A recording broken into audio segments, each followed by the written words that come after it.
Elle fuyait un ex qui la traquait sans pitié, survivant à la peur jour après jour, sans imaginer qu'elle s'impliquait avec quelqu'un de dangereux, un milliardaire prêt à tout écraser pour elle. Marine se réveilla le cœur battant à tout rompre. Encore un cauchemar. Toujours le même scénario, la même sensation d'étouffement, les mêmes mains la retenant tandis qu'une voix murmurait qu'elle ne serait jamais libre. Elle se leva du lit de son petit appartement loué à Lyon, une ville qu'elle avait choisie précisément parce qu'elle n'avait aucun lien avec son passé. Elle était froide, assez grande pour se perdre dans la foule, mais pas aussi chaotique que Paris, où tout avait commencé à s'effondrer. Elle regarda par la fenêtre. La rue de la République était déjà animée, bien qu'il ne soit que 6 heures du matin. Des piétons pressés, le funiculaire touristique faisant son premier tour de la journée, l'odeur de café venant de la boulangerie du rez-de-chaussée. Tout si normal. Si loin de l'enfer qu'elle avait laissé derrière elle. Mais Marine savait que la normalité n'était qu'une illusion. 8 mois s'étaient écoulés depuis sa fuite. 8 mois depuis que Béatrice Olivier Saint-Martin avait officiellement cessé d'exister. Maintenant, elle était Marine Dubois-Martin, réceptionniste dans une entreprise de technologie, résidente du quartier des Brotteaux, sans passé, sans famille, sans amis, sans vie en réalité, juste en survie. Elle prit une douche, rapide, enfila le tailleur discret qu'elle portait tous les jours, attacha ses cheveux châtains en un simple chignon. Pas de maquillage voyant, rien pour attirer l'attention. Le miroir reflétait une femme de 28 ans qui semblait en porter 40 sur ses épaules. Ses yeux, autrefois vibrants, étaient maintenant des vitres opaques. Sa bouche se courbait rarement en un sourire sincère. Elle prit son sac, vérifia pour la 3e fois que ses faux papiers étaient en place, et sortit. Chaque pas était calculé. Chaque regard autour d'elle, une vérification de sécurité. Prendre l'ascenseur signifiait observer qui y entrait. Traverser la rue exigeait de vérifier toutes les voitures garées. Monter dans le bus demandait de toujours s'asseoir près du chauffeur, le dos à la fenêtre, avec une vue totale sur les passagers. Le trajet jusqu'au boulevard Vivier-Merle durait 21 minutes. 20 minutes de tension constante. 20 minutes à se remémorer comment elle en était arrivée là. Tout avait commencé 2 ans plus tôt, quand elle était encore Béatrice et travaillait comme analyste financière dans une fintech prometteuse à Paris. L'entreprise grandissait à une vitesse folle. Des investissements millionnaires, des partenariats internationaux, des promesses de révolutionner le marché français. Béatrice était douée dans son travail. Minutieuse, organisée, perspicace. C'est justement cette perspicacité qui l'a condamnée. Un vendredi après-midi, en révisant des rapports trimestriels, elle remarqua des incohérences, des chiffres qui ne collèrent pas, des virements vers des comptes fantômes, des opérations qui violaient toutes les réglementations de la Banque de France. Elle présenta ses découvertes à son supérieur hiérarchique, pensant qu'elle faisait son travail. Elle n'imaginait pas qu'il faisait partie du système.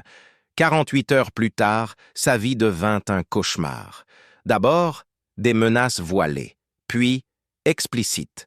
Quand ils réalisèrent qu'ils ne parviendraient pas à la faire taire par l'intimidation, ils tentèrent de la détruire professionnellement, de fausses accusations de faute professionnelle, des documents falsifiés, même une dénonciation anonyme à la brigade financière l'impliquant dans le système. Béatrice contacta des avocats, tenta de porter plainte, chercha la presse. Mais le bras de ces gens était long, très long. C'est alors qu'elle rencontra Édouard. Il apparut comme un refuge, charmant, attentionné, compréhensif. Il disait comprendre sa douleur, offrait sa protection, promettait de l'aider à surmonter ce moment difficile. Béatrice, vulnérable et effrayée, accepta son soutien, le laissa entrer dans sa vie. En 6 mois, ils vivaient ensemble, et c'est là que le masque tomba. Édouard n'était pas une protection, c'était de la possession. Il contrôlait ses horaires, ses vêtements, ses amitiés, vérifiait son téléphone, surveillait chacun de ses mouvements. Quand elle tenta de mettre fin à leur relation, il devint agressif. Pas physiquement, Pas au début, mais psychologiquement, émotionnellement. Il détruisait son estime de soi, l'isolait de tous, lui faisait croire qu'elle n'avait nulle part où aller, que personne d'autre ne voudrait d'elle, que sans lui, elle ne survivrait pas. Et puis Béatrice découvrit quelque chose qui allait tout changer à nouveau. En fouillant dans son ordinateur portable, elle trouva des emails, des conversations, avec des gens de la FinTech. Édouard n'était pas un hasard dans sa vie. Il avait été envoyé. Il avait pour mission de la garder sous contrôle, de s'assurer qu'elle ne parlerait jamais, ne dénoncerait jamais. Toute leur relation était une farce, une opération de confinement. Cette nuit-là, elle s'enfuit, littéralement. Elle ne prit qu'un sac à dos avec des vêtements et des papiers. Elle prit un bus pour la province, puis un autre pour la région Auvergne-Rhône-Alpes, puis encore un autre jusqu'à Lyon. Elle dormit dans des gares routières, dans des hôtels bon marché payés en espèces. Elle n'utilisa pas de carte. N'appela personne. Elle disparut, tout simplement. C'est par un matin froid, dans un café du centre de Lyon, qu'elle rencontra Hélène. Hélène était une femme d'une 50aine d'années, d'apparence commune, mais avec des yeux qui semblaient voir à travers les gens. Elle s'assit à la table à côté de Béatrice et, après quelques minutes, engagea la conversation. Elle parla du temps, de la ville, de combien il était bon de recommencer dans un nouvel endroit. Béatrice, méfiante, resta sur la défensive. Mais Hélène n'abandonna pas. À la fin de la conversation, elle laissa une carte sur la table. Aucun nom. Juste un numéro de téléphone et 4 mots. Vous n'êtes pas seul. Béatrice mit 5 jours à appeler. Quand elle le fit enfin, Hélène répondit immédiatement, comme si elle l'attendait. Elles fixèrent un rendez-vous discret. Et là, dans ce petit appartement en périphérie de la ville, Béatrice entendit parler du programme. Ce n'était pas officiel. Ça n'avait aucun lien avec le gouvernement. C'était un réseau privé, financé par des personnes influentes, créé pour protéger les témoins, les victimes et les informateurs qui ne pouvaient pas compter sur la protection de l'État. Des personnes dont les ennemis avaient le bras trop long, des influences trop profondes. Hélène expliqua qu'il pouvait l'aider. Nouvelle identité, nouvel emploi, nouveau départ. Mais il y avait des règles. Ne jamais retourner à sa vie antérieure. Ne jamais contacter les gens du passé. Ne jamais faire entièrement confiance à personne. Béatrice accepta. Elle devint Marine. Maintenant, 8 mois plus tard, elle descendait du bus devant l'immeuble de bureau où elle travaillait. Un gratte-ciel aux parois de verre, moderne, imposant. L'entreprise occupait 5 étages entiers. Technologie d'entreprise, solutions commerciales, conseils stratégiques, le nom affiché sur la façade, Groupe Castellari. Marine n'avait jamais entendu parler de l'entreprise avant d'obtenir le poste. Hélène l'avait aidée avec ça aussi. CV fabriqué, références fausses mais vérifiables, entretien déjà pratiquement garanti. On lui avait dit que l'entreprise était fiable, que le propriétaire était discret, que ce serait un endroit sûr pour se cacher à la vue de tous. Les premiers mois, Marine y crut. Elle n'était qu'une employée parmi des centaines. Elle arrivait tôt, accomplissait ses tâches, partait sans se faire remarquer. Parfait. Invisible. Jusqu'au matin où il apparut. Marine était à la réception du 12e étage, organisant des documents, quand elle entendit les ascenseurs s'ouvrir. Ce n'était pas inhabituel. Des dizaines de personnes passaient par là chaque jour. Mais cette fois, c'était différent. Le silence qui se fit fut palpable. Les conversations s'interrompirent. Les gens se redressèrent. Même l'air sembla plus dense. Elle leva les yeux et le vit. Gabriel Castellari. L'homme qui n'apparaissait jamais. Le propriétaire invisible. Le nom sur les murs, mais jamais le visage dans les couloirs. Jusqu'à ce jour.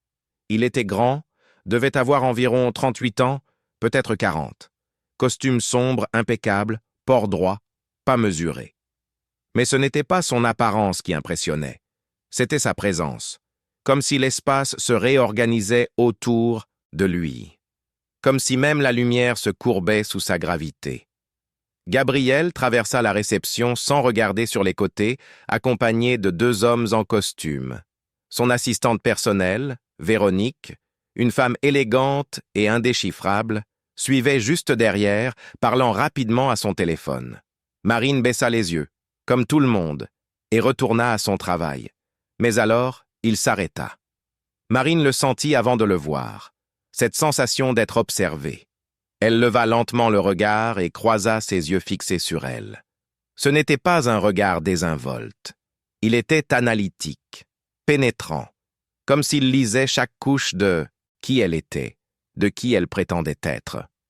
Pendant 3 secondes qui parurent une éternité, ils se fixèrent. Marine sentit son cœur s'emballer, non pas par peur de l'homme lui-même, mais de l'attention. L'attention était dangereuse. L'attention était le contraire de l'invisibilité. Puis Gabriel hocha légèrement la tête, presque imperceptiblement, et continua son chemin. Il disparut dans les couloirs de la direction. Les conversations reprirent. Le flux normal revint. Mais Marine resta immobile, les mains tremblant légèrement sur le clavier. Qu'est-ce que c'était que ça? Les jours suivants, elle tenta d'oublier l'épisode. Ce devait être une coïncidence. Un regard, perdu. Rien de plus. Mais Gabriel Castellari commença à apparaître plus fréquemment. Pas tous les jours, mais 1 ou 2 fois par semaine. Et toujours, il la regardait. Pas de manière intrusive, pas de manière irrespectueuse, mais d'une façon qui lui donnait l'impression qu'il voyait quelque chose que personne d'autre ne voyait. Dans ses silences, dans ses réponses brèves, dans sa manière d'éviter les conversations, de détourner le regard, de se recroqueviller au moindre signe d'attention. Un après-midi, environ 3 semaines après leur première rencontre, Gabriel passa par la réception en portant un dossier. Véronique était au téléphone, distraite. Il s'approcha du comptoir où travaillait Marine. « Vous êtes nouvelle ici, n'est-ce pas ?» Sa voix était grave, contrôlée, sans hâte. Marine déglutit. « Oui, monsieur. »« 8 mois. Vous vous y plaisez ?»« Oui, monsieur. » Il l'observa encore un instant, comme s'il pouvait lire chacune de ses pensées. Puis il hocha la tête. « Parfait. En cas de problème, ma porte est ouverte. » Et il partit. Marine respira profondément. Ce n'était que de la courtoisie. La cordialité d'un patron qui parlait rarement aux employés ordinaires. Rien de plus, mais quelque chose dans la façon dont il avait dit cela, dans l'intonation, dans le poids des mots, lui fit savoir que ce n'était pas une phrase vide de sens. Les semaines se transformèrent en mois. Marine continua sa routine. Travail, maison, sans variation, sans risque. Hélène la contactait 1 fois par mois, toujours discrètement, toujours avec la même question. Un problème. Et Marine répondait toujours que non. Mais elle mentait. Parce que les problèmes commencèrent un mardi pluvieux de juin. Marine sortait de l'entreprise quand elle vit la voiture. Une berline noire, vitres teintées, garée de l'autre côté de la rue. Ce ne serait rien de spécial. Lyon était pleine de voitures de ce genre, mais quelque chose la dérangea. Peut-être la façon dont elle était positionnée. Peut-être le fait que le moteur tournait.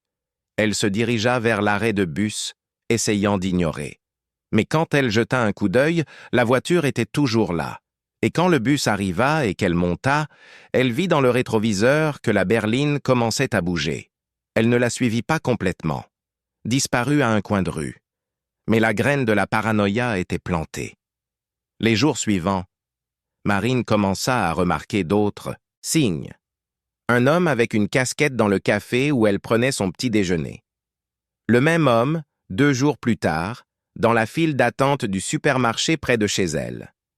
Une moto arrêtée au coin de l'immeuble où elle vivait. Toujours des choses qui auraient pu être des coïncidences. Mais Marine avait appris à ne pas croire aux coïncidences. Puis les messages arrivèrent. Le premier fut un email, sans expéditeur identifiable, sans objet. Juste une phrase « Tu pensais vraiment pouvoir disparaître, Béatrice ?» Marine sentit son sang se glacer. Elle supprima l'email immédiatement, mais le message était déjà gravé dans son esprit. Quelqu'un savait. Quelqu'un l'avait retrouvé. Les jours suivants, d'autres messages. Sur son portable cette fois. Numéros inconnus. L'appelant toujours par son vrai nom. Insinuant toujours que sa liberté était temporaire. Marine contacta Hélène. Expliqua la situation. Hélène devint sérieuse, promit d'enquêter, dit à Marine de rester calme, de ne rien faire de précipité. Mais Marine voyait l'inquiétude sur le visage de la femme. Et puis vint la photo. Une image envoyée par message. Marine sortant du travail. Prise la semaine précédente, l'angle montrait clairement que celui qui avait photographié était proche. Très proche. Cette nuit-là, Marine ne put dormir. Chaque bruit dans le couloir de l'immeuble la faisait sursauter. Chaque voiture passant dans la rue la faisait bondir. Elle était à nouveau traquée, et cette fois, elle ne savait pas où fuir. Ce fut le lendemain matin, alors qu'elle essayait de garder son sang-froid au travail, que tout changea. Marine était dans la salle de pause du bureau, préparant un café, quand elle entendit des pas derrière elle. Elle se retourna et se retrouva face à Gabriel Castellari. Il était seul, sans son cortège habituel, sans Véronique à proximité. « Excusez-moi, je ne voulais pas vous effrayer, » dit-il, sa voix encore plus grave de près, sans le filtre de la distance. « Non, monsieur, tout va bien, » répondit Marine, essayant de paraître naturelle, mais sentant le tremblement dans sa propre voix. Gabriel prit une tasse et se servit un café. Ils restèrent en silence quelques secondes. Puis il parla, sans la regarder, les yeux fixés sur le liquide sombre. « Vous avez peur. Ce n'était pas une question. C'était une constatation. » Marine se figea. « Je ne sais pas de quoi vous parlez, monsieur. » Gabriel la regarda enfin. Et quand leurs yeux se croisèrent, Marine vit quelque chose qui la déconcerta. Ce n'était pas de la curiosité. Ce n'était pas de l'intrusion. C'était de la reconnaissance, comme s'il identifiait en elle quelque chose de familier, quelque chose qu'il avait lui-même déjà ressenti ou causé. Je parle de la peur de quelqu'un de spécifique, pas du monde, pas de fantôme, de quelqu'un de réel, quelqu'un que vous connaissez, quelqu'un qui ne devrait pas savoir où vous êtes. Marine sentit ses jambes flageoler. Comment savait-il? Comment pouvait-il savoir? « Je ne sais pas de quoi vous parlez, » répéta-t-elle, mais sa voix sortit tremblante, faible, démentant ses propres paroles. Gabriel fit un pas en avant, pas menaçant, mais définitif. « Si quelqu'un vous importune, je peux aider. » Marine eut un rire sans humour. « Vous ne savez rien de moi. J'en sais assez. Impossible. Je sais, par exemple, que votre nom n'est pas Marine Dubois-Martin. Je sais que vous êtes arrivé à Lyon il y a 8 mois, venu de nulle part. Je sais que vous n'avez pas d'historique professionnel réel avant cela. Je sais que vous évitez toute forme d'exposition. Et je sais que, ces 2 dernières semaines, vous êtes plus tendu que d'habitude. » Il fit une pause, les yeux perçants. « Je reconnais quelqu'un en fuite quand j'en vois une. » Marine sentit les larmes lui brûler les yeux, mais refusa de les laisser couler. « Vous n'avez pas le droit d'enquêter sur ma vie. J'en ai le droit quand cette vie est sous mon toit. Je protège ce qui est à moi. Je ne suis pas à vous. »« Pas encore, » répondit Gabriel, et il y avait quelque chose dans sa façon de le dire qui fit battre le cœur de Marine pour des raisons complètement différentes, de la peur. Avant qu'elle ne puisse répondre, Véronique apparut à la porte de la salle de pause. « Monsieur Castellari, la réunion va commencer. » Gabriel fit un signe de tête, indiquant qu'il arrivait. Mais avant de partir, il regarda Marine une dernière fois. « L'offre tient toujours. Si vous avez besoin d'aide, venez me voir. » Et puis il partit, laissant Marine seule dans la salle de pause, tremblante, confuse, terrorisée et, pour la première fois depuis longtemps, étrangement soutenue. Les jours suivants, les messages cessèrent. Marine ne savait pas si c'était une coïncidence ou si Gabriel avait réellement fait quelque chose. Elle ne demanda pas. ne s'approcha pas, tenta de garder ses distances. Mais le destin avait d'autres plans. Car le vendredi de cette semaine-là, en sortant du travail, Marine vit à nouveau la voiture noire. Sauf que cette fois, elle n'observait pas seulement. Cette fois, quelqu'un en sortit. Édouard. Marine sentit le monde s'effondrer. Il était là. Debout sur le trottoir, les mains dans les poches, un sourire tranquille sur le visage. Comme si ces 8 mois de fuite n'avaient rien signifié. « Salut, Béatrice !» dit-il, la voix traînante, désinvolte, comme s'ils étaient de vieux amis qui se retrouvaient. « Tu m'as manqué. » Marine fit un pas en arrière. « Comment tu m'as retrouvé? Tu pensais vraiment que tu allais réussir à te cacher ?» Édouard haussa les épaules. « J'ai des ressources, beaucoup de ressources, et de la patience. Qu'est-ce que tu veux? Toi, de retour, là où est ta place. Je ne reviendrai jamais. » « On verra, » répondit-il, et il commença à marcher vers elle. Marine se retourna pour courir, mais il fut plus rapide. Il lui attrapa le bras, pas avec violence, mais avec fermeté, avec possession. « Tu m'as fait perdre beaucoup de temps, Béatrice, beaucoup d'argent. Tu me dois. Lâche-moi. Sinon quoi? Tu vas crier? Appeler la police? Avec quelle identité?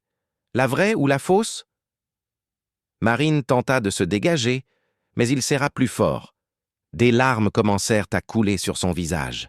« S'il te plaît. » C'est alors que la voix retentit derrière eux. « Lâchez-la !»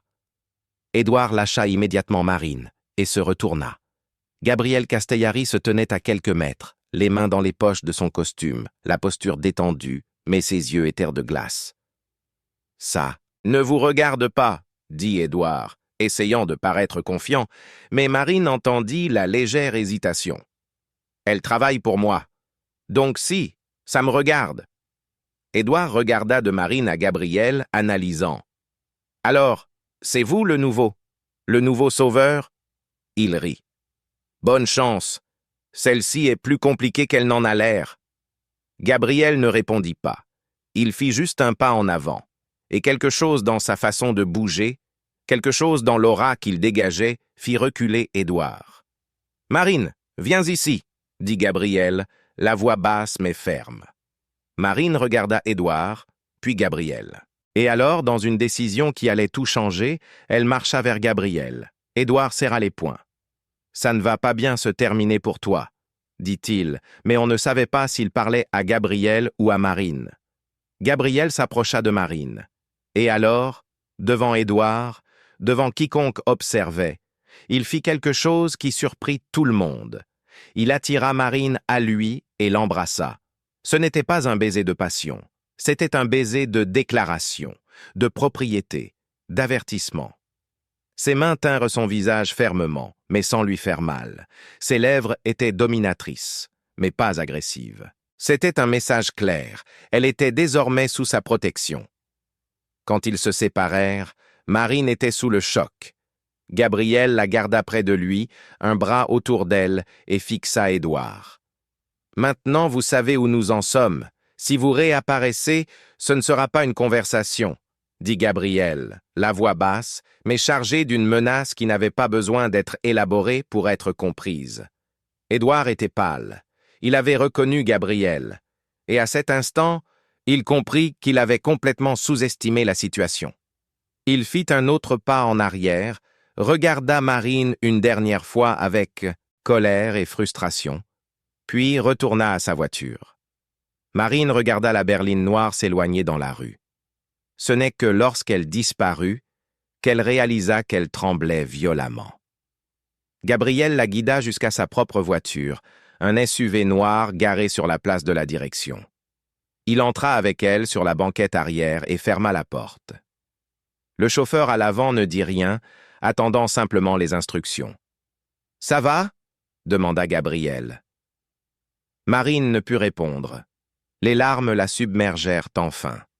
Elle s'effondra.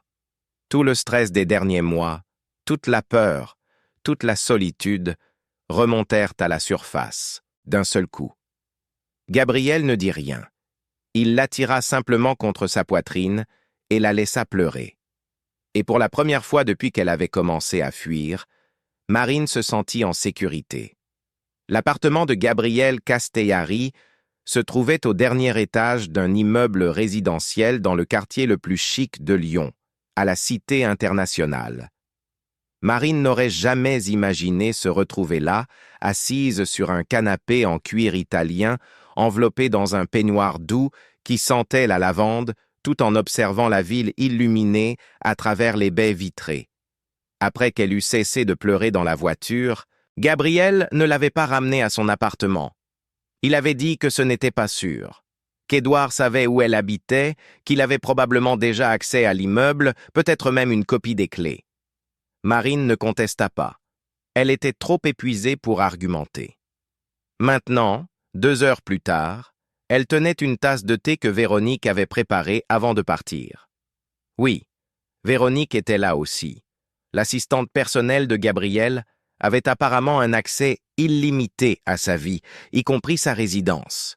Cela aurait dû déranger Marine, mais elle était trop occupée à essayer de digérer tout ce qui s'était passé. Gabriel était au téléphone dans le bureau attenant au salon. Marine pouvait entendre des bribes de la conversation. Il parlait à voix basse, mais il y avait une fermeté qui indiquait qu'il ne demandait pas de faveur. Il donnait des ordres. Il mentionna des noms qu'elle ne reconnaissait pas, fit référence à des situations qu'elle ne comprenait pas. Mais une chose devint claire. Il mobilisait des ressources. Beaucoup de ressources. Quand il raccrocha enfin et revint dans le salon, Gabriel semblait inchangé. Aucun signe de fatigue, aucune tension visible. Juste cette présence contrôlée et absolue qui le définissait. Il se servit un whisky et s'assit dans le fauteuil en face de Marine, gardant une distance respectueuse. « Nous devons parler. » Marine hocha la tête. Elle savait que ce moment arriverait. Il n'y avait pas moyen de l'éviter. « J'ai besoin de tout savoir. Votre vrai nom. D'où vous venez. Qui vous poursuit et pourquoi ?» Gabriel fit une pause. « Je ne peux pas vous protéger si je ne sais pas contre quoi je vous protège. » Marine respira profondément. « Et si je ne veux pas de votre protection? Alors vous ne seriez pas ici. » Touchée. Marine but une gorgée de son thé. « Mon nom est Béatrice Olivier Saint-Martin. Je suis née à Marseille. Je travaillais dans une fintech à Paris. J'ai découvert un système de blanchiment d'argent. J'ai essayé de le dénoncer. J'ai failli être détruite pour ça. » Gabriel n'interrompit pas. Il observait simplement, absorbant chaque mot. « Ils ont essayé de me faire accuser, ont fabriqué des preuves, ont détruit ma réputation. J'allais être arrêtée pour des crimes que je n'avais pas commis. C'est là qu'Édouard est apparu. » Elle fit une pause, la douleur encore visible. Je pensais qu'il était différent, qu'il se souciait vraiment de moi. Mais il faisait partie de leur plan. Il a été placé dans ma vie pour me contrôler. « Et vous vous êtes enfui, » compléta Gabriel. « Je me suis enfui. Je suis venu à Lyon. J'ai obtenu l'aide de personnes qui m'ont donné une nouvelle identité, une nouvelle chance. » Elle le regarda droit dans les yeux. « Je ne suis pas une criminelle. Je ne suis pas dangereuse. Je veux juste vivre en paix. » Gabriel but une gorgée de son whisky, pensif. Ce système dans la fintech, qui était impliqué? Je ne peux pas donner de nom? Marine. Sérieusement, je ne peux pas. Si je commence à parler, je mettrai d'autres personnes en danger. J'ai déjà causé assez de problèmes. Gabriel se pencha en avant. Vous n'avez causé aucun problème. Vous avez fait ce qui était juste. Ce sont eux qui ont causé les problèmes. Marine sentit ses yeux s'embuer à nouveau. Personne ne lui avait jamais dit ça. Tout le monde l'avait toujours blâmé de s'en être mêlé, de ne pas s'être tu, de ne pas avoir simplement tourné la page. Ce programme de protection qui vous a aidé, continua Gabriel, qui est derrière? Je ne sais pas exactement. Une femme nommée Hélène me contacte. Mais je sais qu'il y a d'autres personnes impliquées. Des gens avec des ressources, des influences. Elle hésita. Ce n'est pas officiel. Ce n'est pas le gouvernement. Gabriel hocha lentement la tête, comme si cela confirmait quelque chose qu'il suspectait déjà. Et Édouard? Qui est-il à part votre ex? Béatrice déglutit. Il travaille comme consultant en entreprise. Du moins, c'est ce qu'il disait. Mais j'ai découvert plus tard qu'il avait des liens avec des gens dangereux. Des gens impliqués dans des systèmes d'entreprise, des fraudes, des manipulations de marché. Il n'est pas seulement un harceleur obsédé, c'est quelqu'un qui a accès à des informations et des ressources qu'il ne devrait pas avoir. Gabriel resta silencieux un long moment. Puis il se leva, alla à la fenêtre et observa la ville en contrebas. « Vous savez qui je suis? Je sais que vous êtes le propriétaire du groupe Castellari. C'est ce que tout le monde sait. Mais savez-vous ce que je fais vraiment? » Marine fronça les sourcils. « Technologie d'entreprise, conseil en entreprise. » Gabriel se tourna vers elle. « C'est une des choses que je fais. Mais ce n'est pas tout. Le groupe Castellari a des intérêts dans divers secteurs. Sécurité privée, intelligence d'entreprise, gestion de crise. » Il fit une pause significative. « Je résous des problèmes que d'autres personnes ne peuvent pas résoudre. » Marine sentit un frisson lui parcourir l'échine. « Quel genre de problème? Le genre auquel vous êtes confrontés en ce moment. » Il y eut un silence dense entre eux. Marine essayait de traiter l'information. Gabriel n'était pas seulement un riche homme d'affaires. C'était quelqu'un qui opérait dans l'ombre, qui avait accès à des outils et des méthodes que la plupart des gens ne savaient même pas exister. « Pourquoi m'aidez-vous » demanda Marine, la voix presque un murmure. Gabriel retourna à son fauteuil. « Parce que je reconnais le courage quand je le vois, et parce que vous ne méritez pas de vivre dans la peur. Vous ne me connaissez même pas. J'en connais assez. » Gabriel la fixa. « Vous auriez pu vous taire. Vous auriez pu ignorer le système dans la FinTech. Vous auriez pu accepter les pots de vin qu'ils ont certainement offerts, mais vous ne l'avez pas fait. Vous avez préféré tout risquer pour faire ce qui était juste. » Il se pencha en avant. « Ça en dit long sur qui vous êtes. » Marine sentit quelque chose bouger en elle, quelque chose qui était endormi depuis longtemps. L'espoir, peut-être, ou la possibilité d'arrêter enfin de fuir. Mais la réalité la frappa durement. « Et le baiser? Pourquoi m'avez-vous embrassé devant lui? » Gabriel n'hésita pas. « Parce que c'était le moyen le plus efficace de faire comprendre que vous êtes sous ma protection. Édouard devait comprendre qu'il n'a plus affaire seulement à vous, il a affaire à moi. Mais vous ne pouvez pas simplement décider ça pour moi. Vous avez raison. Je suis désolé. C'était précipité, mais ça a fonctionné. » Marine ne pouvait pas être en désaccord. Édouard avait vraiment semblé ébranlé. Pour la première fois, elle avait vu la peur dans ses yeux. La peur de Gabriel. « Qui êtes-vous vraiment ?» demanda Marine, la voix chargée d'un mélange de fascination et de crainte. Gabriel but la dernière gorgée de son whisky. « Quelqu'un que vous n'avez pas à craindre, mais quelqu'un que vos ennemis devraient. » Les jours suivants, Marine resta dans l'appartement de Gabriel. Ce n'était pas une prison. Il lui fit comprendre qu'elle pouvait partir quand elle le voulait.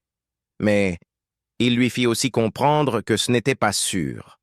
Qu'Édouard était surveillé, mais qu'il avait des alliés, des ressources propres, qu'il valait mieux attendre que la situation soit sous contrôle. Marine accepta, en partie parce que cela avait du sens, en partie parce que, pour la première fois depuis longtemps, elle ne se sentait pas seule. Véronique venait tous les jours. Elle apportait de nouveaux vêtements pour Marine, de la nourriture, tout ce dont elle avait besoin. L'assistante était cordiale, mais distante. Professionnelle à l'extrême. Marine tenta d'engager la conversation quelquefois, mais Véronique déviait toujours, maintenant une barrière invisible entre elles. Gabriel travaillait la plupart du temps dans son bureau, mais il déjeunait et dînait toujours avec Marine. Les conversations devinrent plus longues, plus profondes. Il lui racontait sa vie, comment il avait bâti son empire commercial, les défis d'opérer dans un monde où l'éthique et les affaires ne vont pas toujours de pair. Il était originaire de Strasbourg. Il était venu à Lyon à 25 ans avec à peine plus que de la détermination et de l'intelligence. Il avait bâti sa première entreprise à partir de zéro, puis la deuxième, puis la troisième. En 10 ans, il était l'un des entrepreneurs les plus influents du sud-est du pays. Mais le succès avait un prix. « J'ai perdu des gens en cours de route », confessa Gabriel un soir pendant qu'il dînait. Des amis qui n'ont pas compris mes choix. Une famille qui attendait un autre chemin. Des relations qui n'ont pas survécu à mon ambition. Marine l'observait pendant qu'il parlait. Il y avait une tristesse subtile dans ses mots, mais aussi une acceptation, comme s'il avait fait la paix avec le coup d'être qui il était. « Vous regrettez ?» demanda Marine. « Tous les jours. Mais je sais aussi que ça n'aurait pas pu être différent. Je suis qui je suis à cause des choix que j'ai faits. » Ça ne veut pas dire que les choix étaient les bons? Non. Mais c'étaient les miens. Marine s'identifiait à cela plus qu'elle n'aurait voulu l'admettre. Elle aussi avait fait des choix, avait aussi payé des prix, avait aussi des regrets. La nuit, allongée dans le lit d'amis de l'appartement, Marine se surprenait à penser à Gabriel. Elle n'arrivait pas à le définir. Il était gentil, mais intimidant. Généreux, mais contrôlant. Protecteur, mais avec un côté sombre qu'elle commençait à peine à entrevoir. Et il y avait toujours le baiser. Elle avait revécu ce moment des dizaines de fois. La façon dont il l'avait attiré. La fermeté de ses lèvres.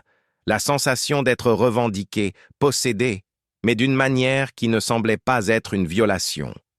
Cela ressemblait à de la sécurité. Cela l'effrayait, parce qu'elle s'était jurée de ne plus jamais se mettre dans une position vulnérable avec un homme. Jurée de ne plus jamais faire confiance, de ne plus jamais dépendre. Et la voilà, dans la maison d'un homme qu'elle connaissait à peine, ressentant des choses qu'elle ne devrait pas ressentir. Ce fut la deuxième semaine dans l'appartement que Marine reçut un appel d'Hélène. Gabriel lui permit de répondre, mais demanda de mettre sur haut-parleur. « Béatrice, où es-tu » La voix d'Hélène semblait inquiète. « Dans un endroit sûr. Avec qui ?»« Avec quelqu'un qui peut me protéger. » Il y eut une pause. « Béatrice, tu dois faire attention. Tu ne peux pas faire confiance à n'importe qui. »« Je sais ce que je fais. » Marine sentit Gabriel l'observer, intensément pendant la conversation. « Cette personne, » continua Hélène, « c'est quelqu'un que nous connaissons ?»« Non. » Marine hésita. « C'est le propriétaire de l'entreprise où je travaille. » Le silence de l'autre côté de la ligne fut éloquent. « Béatrice, c'est dangereux. Tu ne peux pas mélanger ta fausse vie avec de vraies personnes. Tu ne peux pas créer de liens. Il est déjà trop tard pour ça. » Une autre pause. « Nous devons nous rencontrer. J'ai des informations sur Édouard. » « Quel genre d'informations ? » ?»« Pas par téléphone. Demain, 15 heures. Ce café où nous nous sommes rencontrés. » Marine regarda Gabriel. Il hocha la tête. « J'y serai. »« Viens seul, » ajouta Hélène avant de raccrocher. Gabriel croisa les bras. « Tu n'iras pas seul. » Elle l'a demandé. « Je me fiche de ce qu'elle a demandé. » Il s'approcha. « Édouard est en mouvement. Mes contacts ont confirmé qu'il a engagé des gens pour te localiser. Tu ne peux pas t'exposer comme ça. » « Je fais confiance à Hélène. Pas moi. » Marine soupira. « Je dois y aller. Elle a dit qu'elle avait des informations importantes. »« Alors nous irons ensemble. Je resterai à distance. Elle ne saura même pas que je suis là. » Marine voulut discuter, mais elle vit la détermination dans ses yeux. Il n'y avait pas de négociation. Le lendemain, ils allèrent au café. Gabriel tint sa promesse, resta à 2 pâtés de maison, avec 2 gardes du corps discrets positionnés à proximité. Marine entra seule. Hélène était déjà assise à la même table qu'il y a 8 mois. Elle semblait plus vieille, plus fatiguée. Quand elle vit Marine, elle ne sourit pas. « Tu as changé », observa Hélène. « Beaucoup de choses se sont passées. Je sais. Je t'avais prévenu de ne pas créer de lien. » Marine s'assit. « Qu'as-tu découvert sur Édouard ?» Hélène fit glisser une enveloppe sur la table. « Ça. Ouvre-la après mon départ. Mais je veux que tu saches, il n'est pas seul. Il a l'aide de gens puissants. Des gens qui veulent aussi te faire taire. À cause de la fintech? Hélène hocha la tête. Le système était plus grand que tu ne l'imaginais. Il impliquait des politiciens, des chefs d'entreprise de premier plan. Tu n'as vu que la partie émergée de l'iceberg. Et le fait que tu aies disparu les a rendus nerveux. Ils pensent que tu as des preuves cachées quelque part. Je n'ai rien. Ils ne le croient pas. Hélène se pencha. Béatrice, tu dois quitter Lyon. Peut-être quitter le pays. Je peux arranger des papiers. Marine secoua la tête. Je ne fuirai pas à nouveau. Alors tu finiras mal. J'ai une protection maintenant. Hélène eut un rire sans humour. Tu parles de ce Gabriel Castellari? Béatrice, tu sais qui il est? Je sais.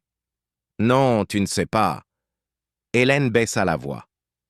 Il n'est pas seulement un homme d'affaires. Il a des liens avec des gens que tu n'imagines même pas. Il opère dans des zones grises. J'ai enquêté. Il est dangereux. Il n'est pas dangereux pour moi. Pas encore, rétorqua Hélène.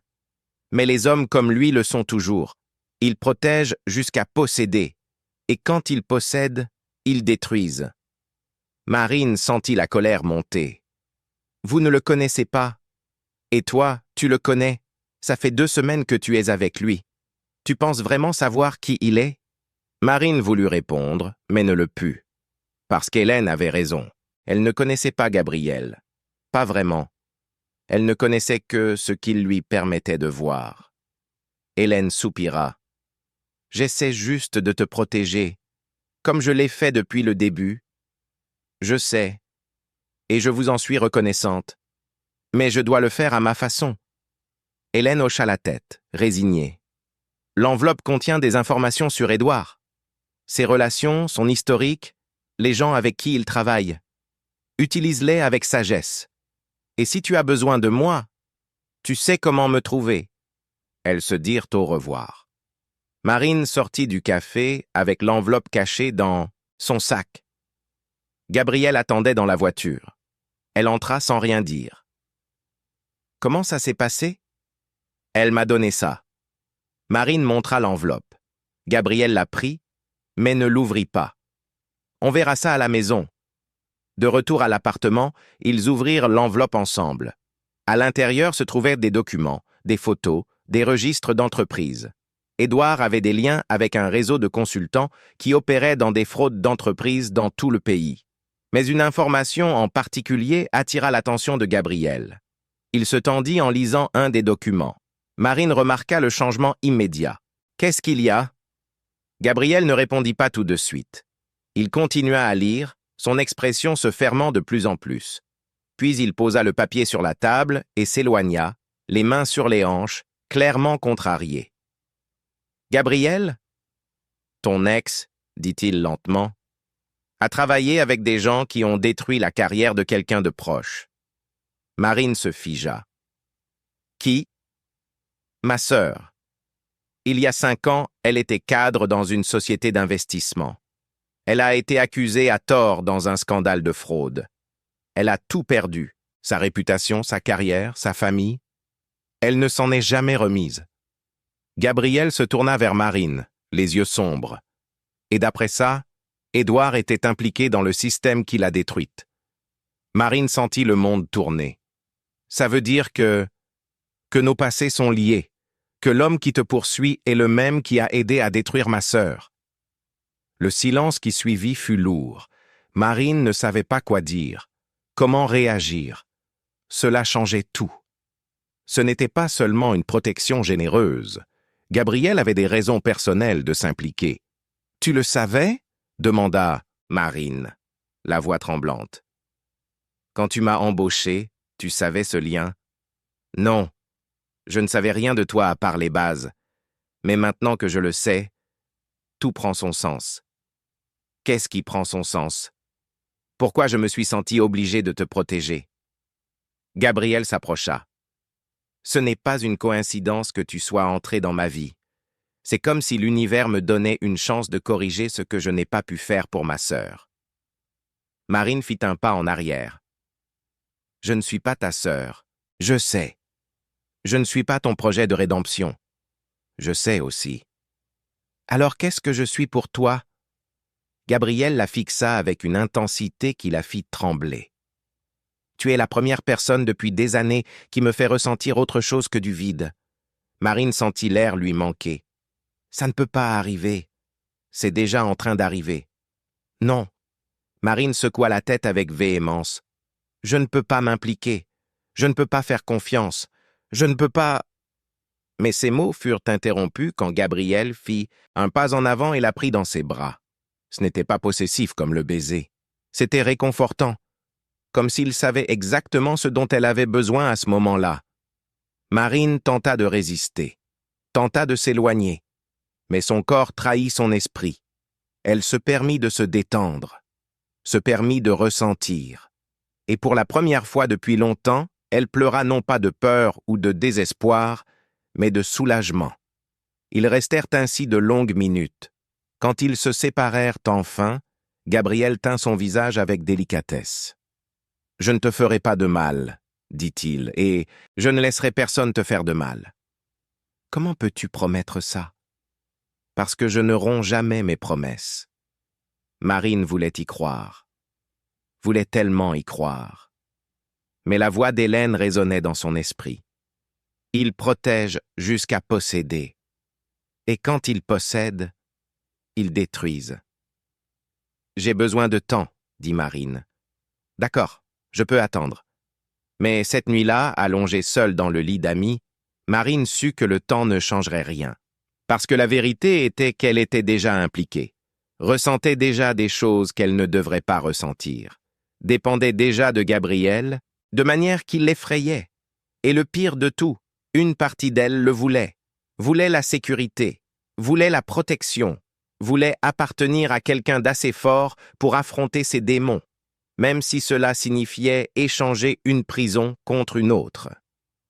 La routine dans l'appartement de Gabriel commença à prendre des allures de normalité, ce qui, en soi, était perturbant pour Marine. Elle se réveillait tôt, trouvait du café frais déjà préparé, prenait sa douche dans la luxueuse salle de bain qui semblait sortie d'un magazine de décoration et passait ses matinées à lire ou à regarder la ville par la fenêtre. Gabriel travaillait dans son bureau, mais tenait toujours à déjeuner avec elle. L'après-midi, il avait souvent des réunions à l'extérieur, mais revenait pour le dîner. Et le soir, il discutait pendant des heures de tout et de rien. C'était une illusion de paix. Marine le savait, mais il était si tentant de s'y abandonner. Jusqu'à ce que la lettre arrive. Ce fut Véronique qui l'apporta, un jeudi matin. Son visage, habituellement impassible, montrait un léger froncement de sourcils, ce qui, chez Véronique, équivalait à une inquiétude explicite. « C'est arrivé pour vous », dit-elle en lui tendant une enveloppe blanche sans expéditeur. Marine prit l'enveloppe avec des mains tremblantes. Son faux nom était écrit à la main sur le devant. Marine Dubois, Martin. Mais à l'intérieur, quand elle l'ouvrit, elle trouva une seule feuille de papier avec une seule ligne écrite. « Béatrice, tu penses vraiment pouvoir te cacher derrière lui pour toujours ?» Il n'y avait pas de signature. Ce n'était pas nécessaire. Marine reconnaîtrait ce type de menace n'importe où. Gabriel était en visioconférence dans son bureau. Marine attendit qu'il ait terminé, puis frappa à la porte. Quand elle entra, il comprit immédiatement que quelque chose n'allait pas. « Qu'est-ce qui s'est passé ?» Marine lui montra la lettre. Il la lut rapidement, son expression se durcissant à chaque mot. « Comment est-ce arrivé jusqu'ici ?»« Véronique l'a apporté. Elle a dit que c'était dans le courrier. » Gabriel se leva, prit son téléphone et composa un numéro. « Véronique, venez ici maintenant. » L'assistante apparut en moins d'une minute. Gabriel lui montra la lettre. « Comment est-ce que ça a passé la sécurité ?»« C'est arrivé par le courrier normal, monsieur, mélangé avec les autres correspondances. Il n'y avait rien de suspect sur l'enveloppe. » Gabriel serra la mâchoire. « À partir de maintenant, tout le courrier est vérifié avant de monter. Tout. » Véronique hocha la tête et sortit rapidement. Gabriel reporta son attention sur Marine. « Il sait où vous êtes. » Marine sentit ses jambes flageoler. Elle s'assit sur la chaise en face de son bureau. « Il a toujours su. Édouard a toujours été doué pour retrouver les gens. Mais comment a-t-il obtenu l'adresse ?» Gabriel était clairement contrarié par lui-même. Cet immeuble a une sécurité de haut niveau. Ce n'est pas une information publique. Il a des ressources. Je vous avais prévenu. Gabriel se passa la main dans les cheveux, l'un des rares gestes qui révélait sa frustration. Je dois renforcer la sécurité. Des caméras supplémentaires, plus de gardes, une fouille complète de l'immeuble. Ça ne servira à rien. Marine se leva. Il continuera à trouver des moyens de m'atteindre. C'est ce qu'il fait. C'est comme ça qu'il opère. Alors nous devons changer de stratégie. Quelle stratégie? Gabriel la fixa. L'offensive. Marine sentit un frisson lui parcourir l'échine. Qu'est-ce que vous voulez dire? Nous allons le traquer. Au lieu d'attendre son prochain mouvement, nous ferons le nôtre. Et qu'est-ce que vous prévoyez de faire exactement? Gabriel ne répondit pas immédiatement. Ses yeux avaient cette intensité sombre que Marine avait appris à reconnaître. C'était le regard de quelqu'un qui n'hésitait pas lorsque des décisions difficiles devaient être prises. Je vais détruire sa capacité à vous atteindre. Financièrement, socialement, professionnellement. Je vais couper toutes les ressources qu'il utilise pour vous poursuivre. Marine secoua la tête. Vous ne pouvez pas simplement détruire la vie de quelqu'un. Je le peux quand ce quelqu'un détruit la vôtre. Gabriel, c'est allé trop loin. Il s'approcha d'elle, ses mains tenant fermement ses épaules. Marine, écoutez. Les gens comme Édouard n'arrêtent pas. Ils n'abandonnent pas. Ils ne comprennent pas les limites ou les conséquences. La seule façon de les arrêter est de leur enlever leurs outils des mains. Et si cela me rend aussi mauvaise qu'eux, vous ne faites rien. C'est moi qui agis. Et j'ai déjà fait des choses pires pour des raisons bien moins importantes. Marine le regarda dans les yeux et y vit la vérité. Gabriel ne bluffait pas. Il ferait vraiment tout ce qui était nécessaire. Et cela l'effrayait autant que cela la réconfortait. « Je ne sais pas si je peux vivre avec ça, » murmura-t-elle. « Vous n'avez pas à vivre avec ça. C'est moi qui vis avec. Vous continuez simplement à vivre votre vie. » Marine s'éloigna de lui. Ce n'est pas si simple. Avant que Gabriel ne puisse répondre, son téléphone sonna. Il répondit, écouta quelques secondes, et son visage s'assombrit encore plus. « J'ai compris. Gardez-le sous surveillance. Et Marc, ne le perdez pas. » Il raccrocha et regarda Marine. Édouard a été vu à 2 pâtés de maison d'ici. Le sang de Marine se glaça. « Il est ici? Mon garde du corps l'a identifié. Il est dans un café, seul, observant simplement l'immeuble. » Marine se rassit, prise de vertige. « Il me traque. » Gabriel composait déjà un autre numéro. « Préparez la voiture. Sortie par le garage. 5 minutes. »« Où allons-nous » demanda Marine. « Dans un endroit plus sûr. » Gabriel prit son manteau. « Pendant ce temps, mon équipe va s'occuper d'Édouard. » « S'occuper comment » Gabriel hésita, puis opta pour l'honnêteté. « Nous allons avoir une conversation avec lui. Une conversation définitive. » Marine comprit ce que cela signifiait. Elle se leva rapidement. « Non, vous n'allez pas le blesser. »« Je ne le ferai pas. Je vais juste lui faire comprendre très clairement que s'il continue, il y aura des conséquences qu'il ne veut pas affronter. »« Gabriel. »« Marine, faites-moi confiance. » Il lui prit le visage entre ses mains. « Je ne ferai rien qui vous mette en danger ou avec quoi vous ne puissiez vivre en paix après. » Et s'il n'écoute pas, il écoutera. 20 minutes plus tard, Marine était dans un SUV aux vitres teintées, emmenée dans une propriété de Gabriel, dans les environs de Lyon, dans la région des Monts d'Or. C'était une grande maison moderne, cachée par de hauts murs et une végétation dense. Gabriel expliqua qu'il utilisait cet endroit lorsqu'il avait besoin d'une intimité absolue ou pour des réunions qui ne pouvaient pas avoir lieu dans des lieux publics. Marine ne demanda pas de quel type de réunion il s'agissait. La maison était belle, décorée avec un goût minimaliste, mais Marine le remarqua à peine. Elle était trop inquiète de ce qui se passait en ville. Gabriel était resté en arrière, disant qu'il la rejoindrait dans quelques heures. Il laissa 2 gardes du corps sur la propriété, des hommes sérieux et silencieux qui se positionnèrent discrètement. Marine passa les heures suivantes à faire les 100 pas dans le salon. Elle essaya de lire, mais ne put se concentrer. Elle essaya de regarder la télévision, mais chaque nouvelle la faisait imaginer le pire. Elle essaya de manger, mais avait la nausée. Quand elle entendit enfin la voiture arriver, il était presque 19 heures. Elle courut à la fenêtre et vit Gabriel descendre du véhicule. Il semblait fatigué, mais indemne. Marine sentit un soulagement absurde l'envahir. Gabriel entra, renvoya les gardes du corps au périmètre extérieur et alla directement là où se trouvait Marine. « Tout va bien », dit-il avant qu'elle ne puisse demander. « Qu'est-ce qui s'est passé ?» Gabriel se servit un verre d'eau dans la cuisine américaine. « Nous avons eu une conversation. Moi, Édouard et 2 de mes avocats. »« Des avocats ?» Gabriel hocha la tête. « Nous lui avons présenté une série de preuves sur ses activités illégales. Des liens avec des schémas de fraude, une implication dans des cas d'extorsion, des violations de la vie privée. Tout est documenté. Comment avez-vous obtenu tout ça si vite ?» Gabriel la fixa. « J'ai des ressources. Et quand je décide d'enquêter sur quelqu'un, j'enquête à fond. » Marine s'assit sur le canapé. « Et qu'est-ce qu'il a dit ?» Au début, il a tout nié. Puis il a essayé de menacer.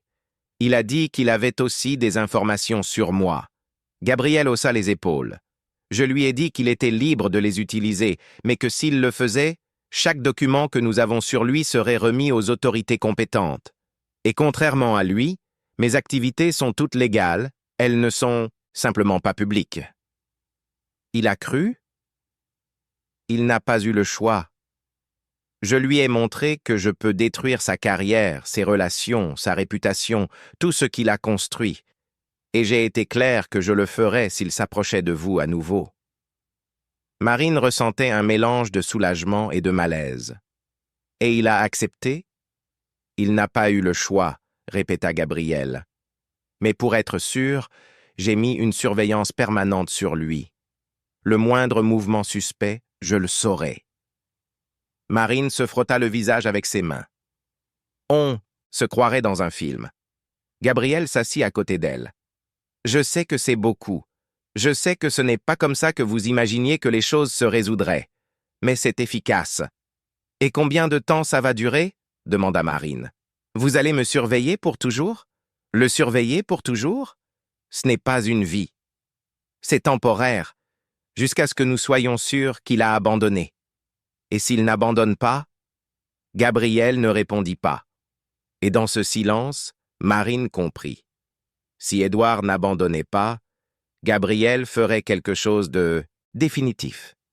Quelque chose qui ne pourrait être défait. « Je ne veux pas que vous fassiez quelque chose que vous regretteriez à cause de moi, » dit Marine. « Je ne regretterai pas de vous protéger. » « Gabriel, Marine, » interrompit-il en lui prenant les mains, « vous devez comprendre une chose. Je ne fais pas ça seulement pour vous. Je le fais pour moi aussi, parce que pour la première fois depuis longtemps, j'ai quelque chose qui vaut la peine d'être protégé. Quelqu'un qui vaut la peine d'être protégé. » Marine sentit ses yeux se remplir de larmes.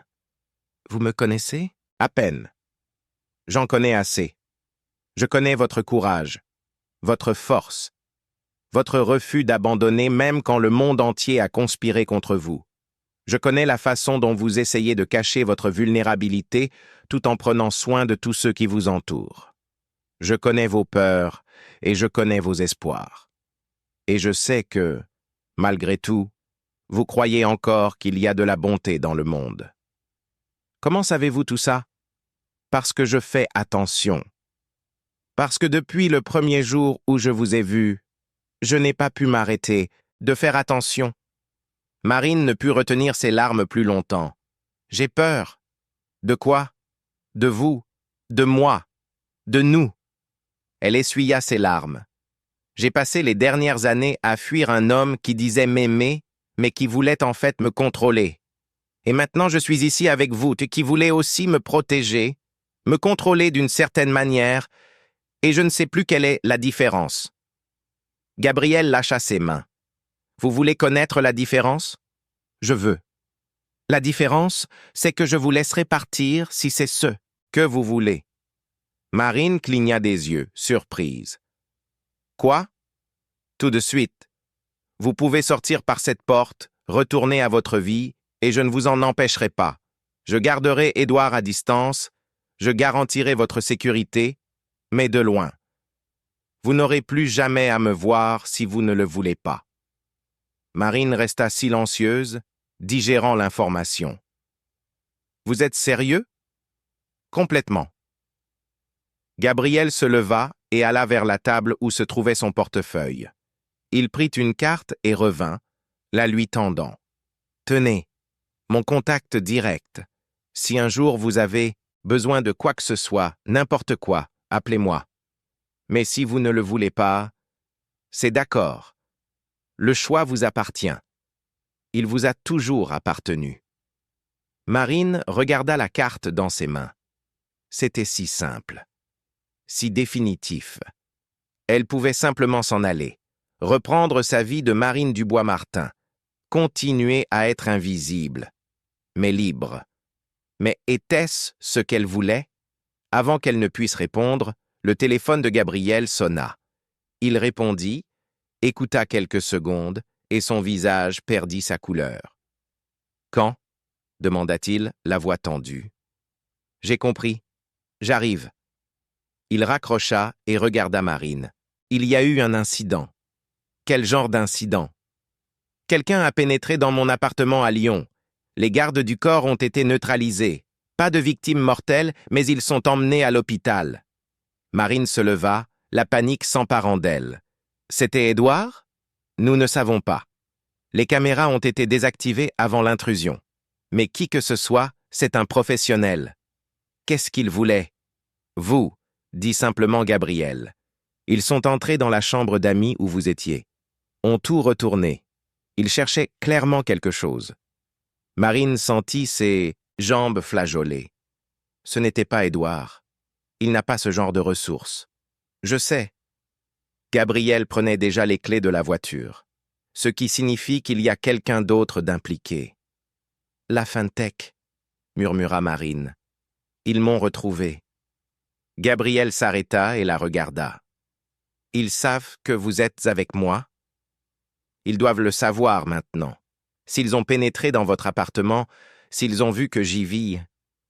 Gabriel sortit à nouveau son téléphone. Marc, doublez la sécurité ici. Personne n'entre ou ne sort sans mon autorisation. Et je veux une équipe qui fouille complètement toutes mes propriétés. Maintenant. Marine se rassit, tremblante. Ça empire. Beaucoup plus. Gabriel s'agenouilla devant elle. Regardez-moi. Marine, regardez-moi. Elle obéit, croisant ses yeux sombres et intenses. Je ne laisserai rien vous arriver. Vous avez compris? Rien.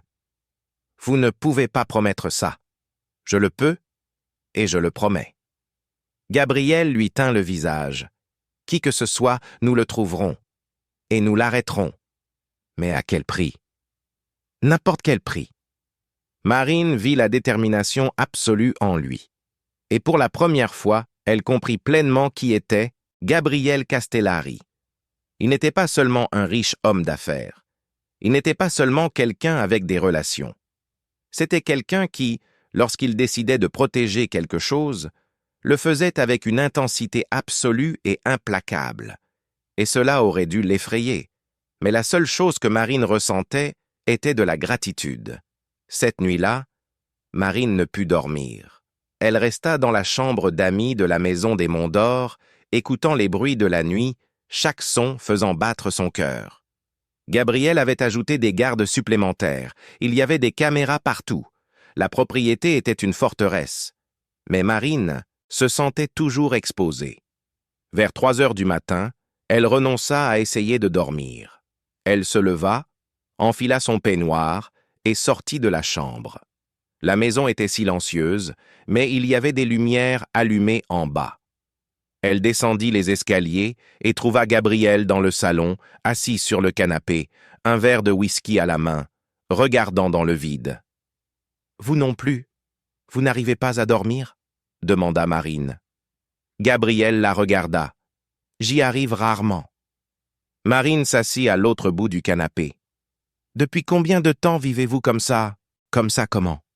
Toujours en alerte, toujours tout contrôler, toujours attendre le prochain problème. » Gabriel but une gorgée de son whisky. « Depuis que ma sœur a été détruite, depuis que j'ai réalisé que ne pas avoir le contrôle signifiait perdre les gens que j'aime. » Marine le regarda avec une profonde tristesse. « Ce n'est pas une vie, c'est la vie que j'ai. Ça n'a pas à l'être. » Gabriel la fixa. « Et quelle est l'alternative? Laisser les choses arriver? Faire confiance au fait que le monde sera juste? J'ai essayé ça une fois. Ça n'a pas marché. Alors vous êtes devenu ça. Quelqu'un qui contrôle tout et tout le monde autour de lui. Je protège ce qui est à moi. Je ne suis pas à vous, » dit doucement Marine. Gabriel posa son verre sur la table. « Pas encore.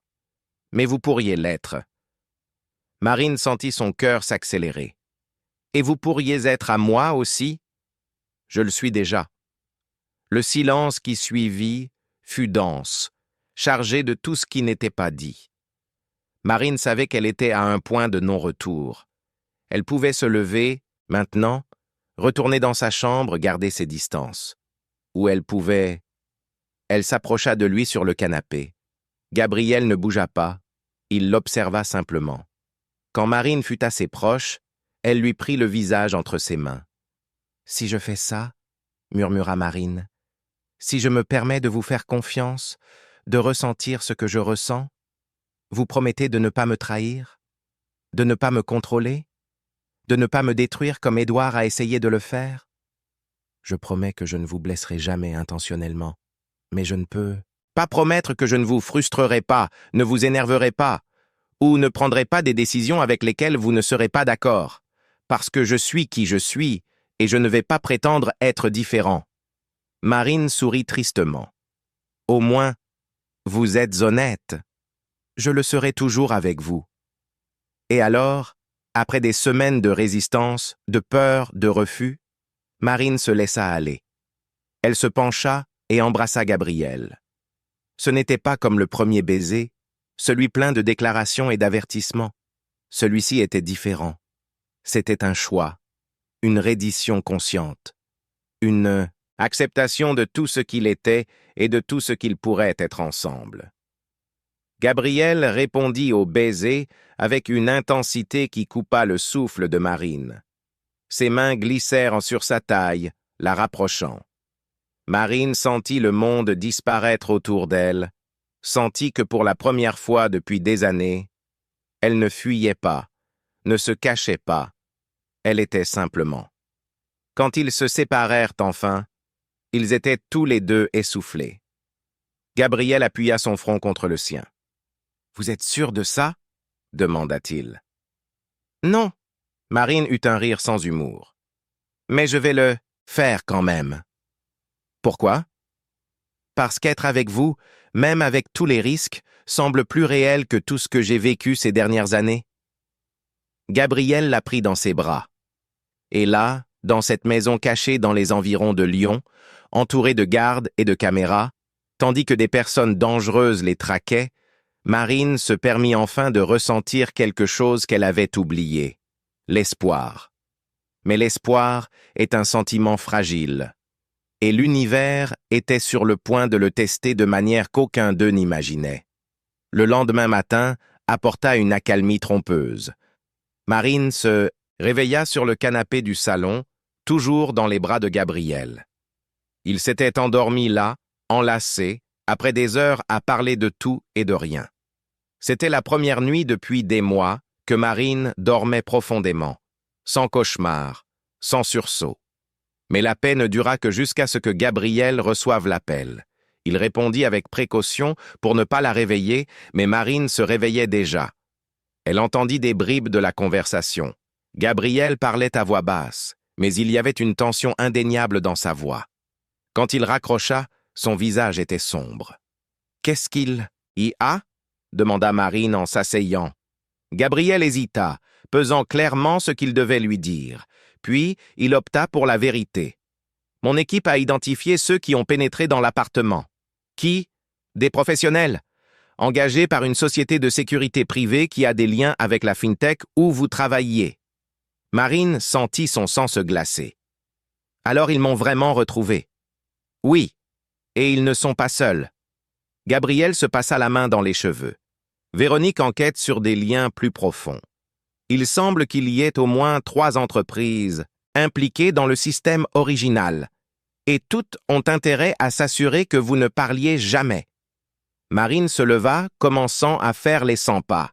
« Je n'ai aucune preuve. Je n'ai pas gardé de documents, pas fait de copie.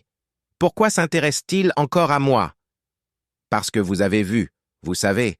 Et pour des gens qui opèrent des systèmes de ce niveau, les témoins sont dangereux même sans preuve physique. Vous pourriez témoigner, aider les enquêteurs, être le bout du fil qui défait toute la trame. » « Alors qu'est-ce qu'on fait » Gabriel se leva aussi. « Nous avons 2 options. La première, je vous mets dans un endroit si sûr, si isolé, qu'ils ne vous trouveront jamais. Vous disparaissez complètement. Vous vivez caché jusqu'à ce que cela se résolve d'une manière ou d'une autre. Et la deuxième, nous affrontons. Nous rassemblons des preuves contre eux. Nous construisons un dossier. Et nous détruisons le système avant qu'il ne vous détruise. » Marine le fixa. « La deuxième option est plus dangereuse. Beaucoup plus. Mais c'est aussi la seule qui me rendra ma vie. » Gabriel hocha la tête. « Je sais. » Marine respira profondément. « Alors on prend la deuxième. »« Vous êtes sûr ?»« Non. Mais j'en ai marre de fuir. » Gabriel la prit dans ses bras. « Alors nous aurons besoin d'aide. Et je connais quelqu'un qui peut t'aider. »« Qui ? » ?»« Ma sœur. » Marine recula, surprise. « Votre sœur ? Celle qui a été détruite par le système ? » ?»« La même. » Gabriel prit son téléphone. Après tout ce qui lui est arrivé, elle n'a pas abandonné.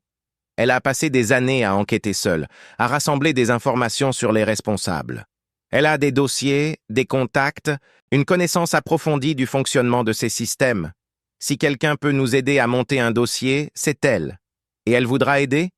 Quand elle saura que j'ai enfin un moyen d'atteindre les gens qui l'ont détruite ? Gabriel eut un sourire sans humour. Elle va supplier pour aider. 2 heures plus tard, Marine était en visioconférence avec Livia Castellari. La sœur de Gabriel était une femme impressionnante. Elle devait avoir une 40aine d'années, les cheveux sombres attachés en queue de cheval, des yeux intelligents et attentifs. Il y avait en elle une dureté qui ne vient que de ceux qui ont survécu au pire et en sont sortis plus forts. « Alors c'est vous, Marine » dit Livia, sa voix claire et directe. « Mon frère m'a parlé de vous. J'espère qu'il a dit de bonnes choses, » tenta de plaisanter Marine. « Il a dit que vous étiez courageuse, têtue, et que vous aviez des informations qui pourraient enfin faire tomber les gens qui ont détruit ma vie. » Livia se pencha vers la caméra.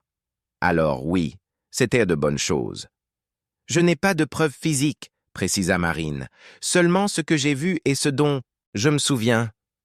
La mémoire d'un témoin est une preuve, surtout lorsqu'elle corrobore d'autres éléments. » Livia ouvrit un dossier sur la table devant elle. « J'ai passé les 5 dernières années à rassembler tout ce que je pouvais sur le réseau de fraude d'entreprise qui m'a fait accuser. J'ai des noms, des dates, des transactions. Ce qui me manquait, c'était le lien avec la FinTech où vous travailliez. Mais si vous pouvez fournir ça, nous pourrons enfin relier tous les points. » Marine regarda Gabriel, qui était à ses côtés. Il hocha la tête pour l'encourager. « Je vais vous raconter tout ce que je sais, » dit Marine, et elle passa les 3 heures suivantes à raconter chaque détail dont elle se souvenait. Les noms des dirigeants impliqués, Les transactions suspectes qu'elle avait identifiées, les conversations qu'elle avait entendues par hasard, les tentatives de la faire taire, tout. Livia prenait des notes frénétiquement, interrompant parfois pour poser des questions spécifiques, demander des éclaircissements, relier des informations. C'était impressionnant de voir son esprit travailler, comment elle parvenait à voir des schémas là où Marine ne voyait que du chaos. Quand elles eurent enfin terminé, Livia se renversa dans son fauteuil, épuisée mais visiblement satisfaite. « C'est de l'or, dit-elle. Avec ce que vous m'avez donné, je peux enfin prouver le lien entre au moins 4 entreprises différentes opérant le même système. Je peux montrer le flux d'argent, les fraudes parallèles, tout. » « De combien de temps as-tu besoin pour compiler tout ça ?» demanda Gabriel. « 1 semaine, peut-être 2. » Livia regarda Marine à travers l'écran. « Mais vous devez rester caché pendant ce temps. Quand ils se rendront compte que nous montons un dossier, ils intensifieront leurs efforts pour vous trouver. »« Ils l'ont déjà fait, » dit Gabriel. « Ils ont pénétré dans mon appartement hier. » Livia pâlit. « Gabriel, c'est sérieux. Ces gens ne plaisantent pas. » « Je sais. C'est pourquoi Marine est en lieu sûr, et elle y restera jusqu'à ce que nous réglions ça. » Après la fin de l'appel, Marine se sentit étrangement pleine d'énergie. Pour la première fois, elle ne fuyait pas seulement. Elle se battait. Mais le sentiment de pouvoir fut de courte durée. Cet après-midi-là, alors que Gabriel était en réunion téléphonique dans le bureau de la maison, Marine reçut un message sur son téléphone. C'était d'un numéro inconnu, mais le contenu la glaça. « Tu penses être en sécurité avec lui? Gabriel Castellari n'est pas celui que tu crois. Demande-lui ce qu'il en est de Véronique. Demande-lui ce qu'elle fait vraiment pour lui. » Marine resta à regarder le message, le cœur battant à tout rompre. C'était évidemment une tentative de manipulation, de semer la méfiance entre elle et Gabriel. Mais malgré tout, la graine du doute était plantée. Véronique avait toujours été une énigme, efficace, loyale, présente à chaque moment important. Mais Marine n'avait jamais réussi à la cerner, n'avait jamais réussi à comprendre exactement quel était son rôle au-delà de celui d'assistante. Quand Gabriel revint dans le salon, Marine lui montra le message. Gabriel le lut, son visage se durcissant. « Ils essaient de vous manipuler. Je sais, mais quand même, qui est vraiment Véronique? Que fait-elle pour vous en dehors du travail administratif ?» Gabriel soupira, s'asseyant à côté d'elle. « Véronique est plus que mon assistante. Elle est ma chef de la sécurité personnelle, ancien agent de renseignement, la personne qui gère les situations qui exigent discrétion et efficacité. » Marine sentit un nœud dans son estomac. Quel genre de situation? Le genre qui ne peut pas être résolu par les canaux officiels. Vous voulez dire qu'elle... Je veux dire que Véronique fait ce qui doit être fait pour protéger mes intérêts. Et maintenant, pour vous protéger. Marine se leva. « Gabriel, je dois savoir. Que faites-vous exactement? Qui êtes-vous vraiment ?» Gabriel la fixa un long moment. Puis il se leva aussi et alla à la fenêtre. « Je vous l'ai déjà dit.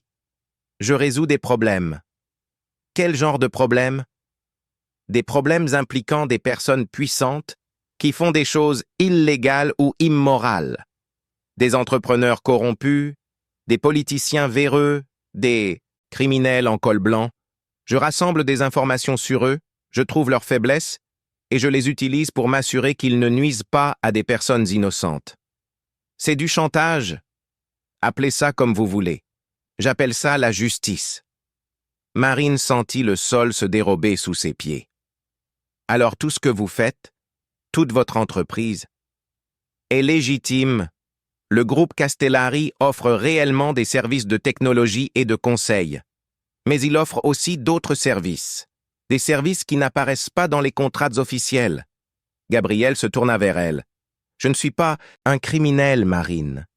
Je n'ai jamais blessé personne physiquement. Jamais volé.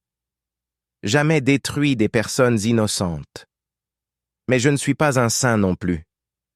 J'opère dans des zones grises parce que c'est là que la vraie justice doit parfois opérer. Marine ne savait pas quoi dire. Une partie d'elle était choquée. Une partie d'elle n'était pas du tout surprise. « Et Véronique ?» demanda Marine. « Qu'a-t-elle fait exactement ?»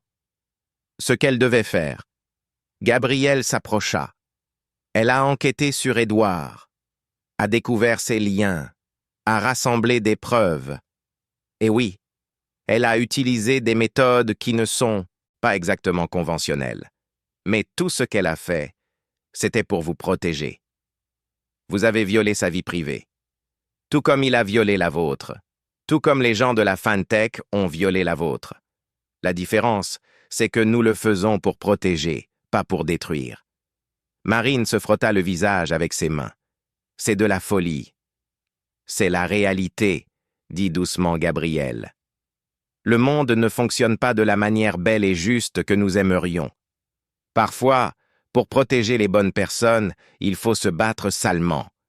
Et ça ne vous dérange pas? Tous les jours? Gabrielle lui prit les mains.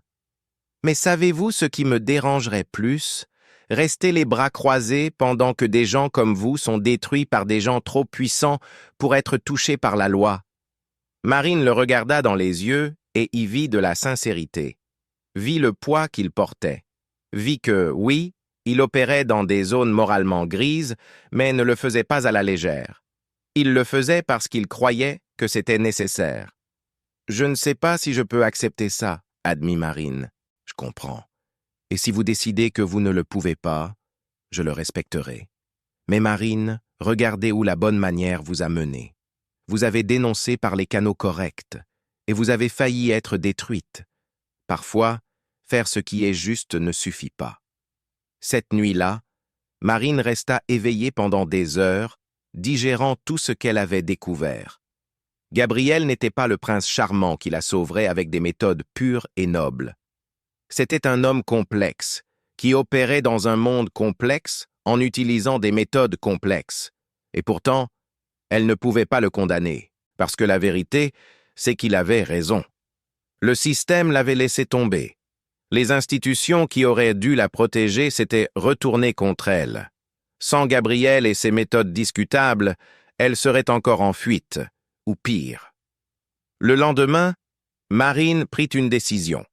Elle alla voir Véronique, qui effectuait une vérification de sécurité sur la propriété. « Je peux vous parler ?» demanda Marine. Véronique arrêta ce qu'elle faisait. « Bien sûr. » Elles s'assirent dans le jardin arrière, à l'abri des oreilles indiscrètes. « Gabriel m'a dit ce que vous faites vraiment, » commença Marine. Véronique ne sembla pas surprise. « Et vous voulez savoir si vous pouvez me faire confiance? » « Oui. » Véronique l'étudia un moment. « Je vais être direct avec vous, Marine. Ou Béatrice, si vous préférez. Je travaille pour Gabriel depuis 8 ans. Pendant ce temps, j'ai vu beaucoup de choses. Fait beaucoup de choses. Certaines dont je ne suis pas fier, mais toutes étaient nécessaires. » Elle fit une pause. « Gabriel n'est pas parfait. Il peut être contrôlant, possessif, voire obsessionnel quand il s'agit de protéger ce qui est à lui. Mais c'est un homme bon. Et quand il se soucie de quelqu'un, il n'y a pas de limite à ce qu'il fera pour protéger cette personne. » « Ça me fait peur, » admit Marine. « Ça devrait. » Véronique eut un sourire triste. « Mais ça devrait aussi vous réconforter.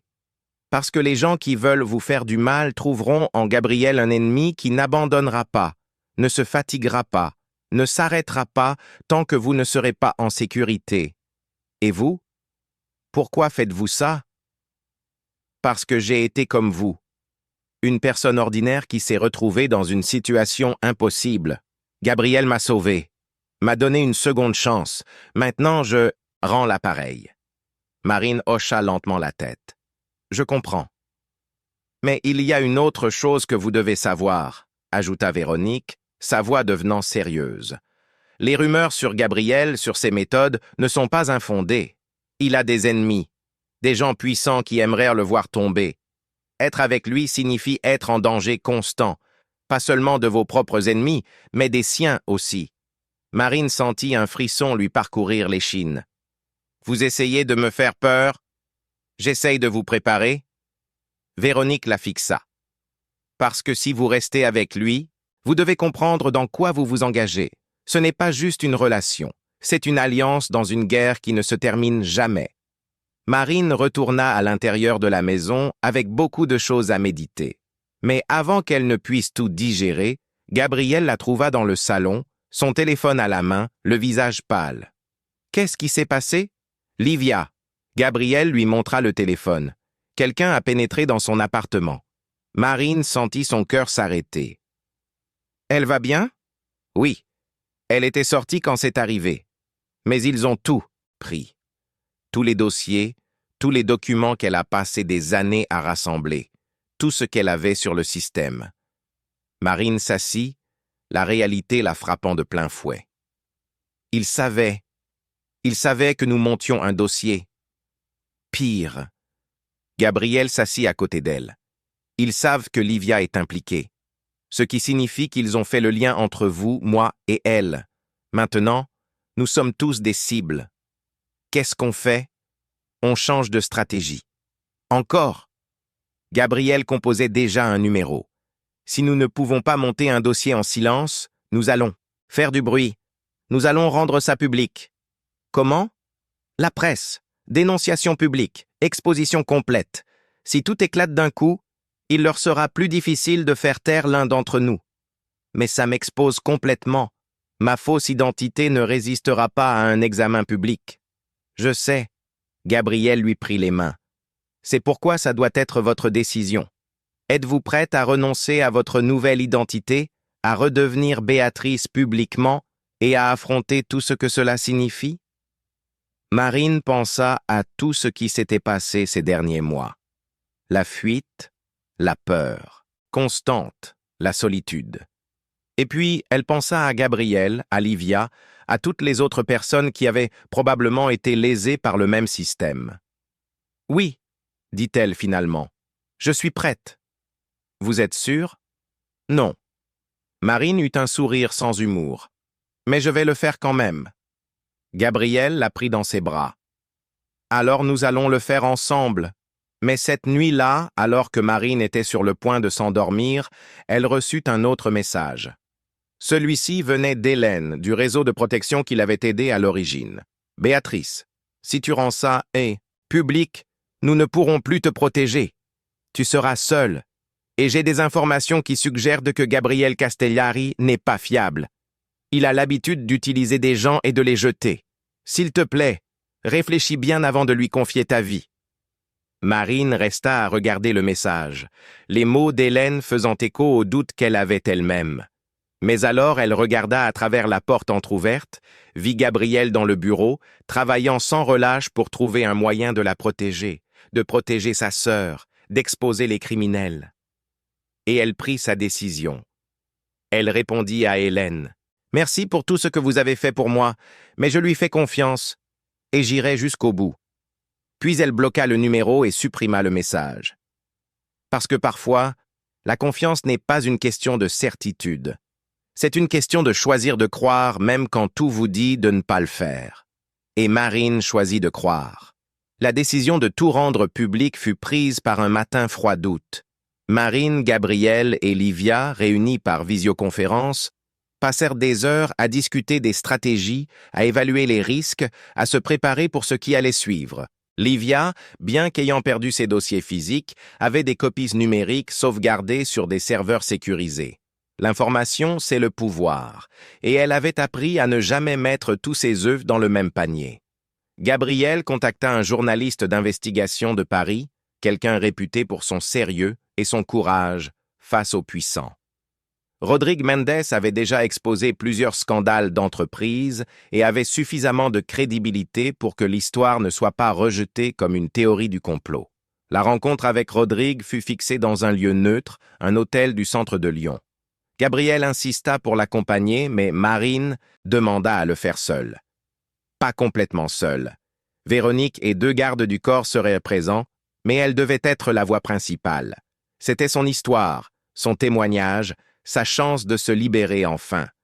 Le matin de la réunion, Marine était plus nerveuse qu'elle ne l'aurait imaginé. Elle enfila des vêtements simples mais élégants, attacha ses cheveux, se regarda dans le miroir. La femme qui la regardait était différente de celle qui avait fui Paris près d'1 an auparavant. Il y avait de la force maintenant, de la détermination, et quelque chose de plus, de l'espoir. Gabriel la trouva dans le salon avant leur départ. Il ne dit rien, la prit simplement dans ses bras pour une longue et forte étreinte.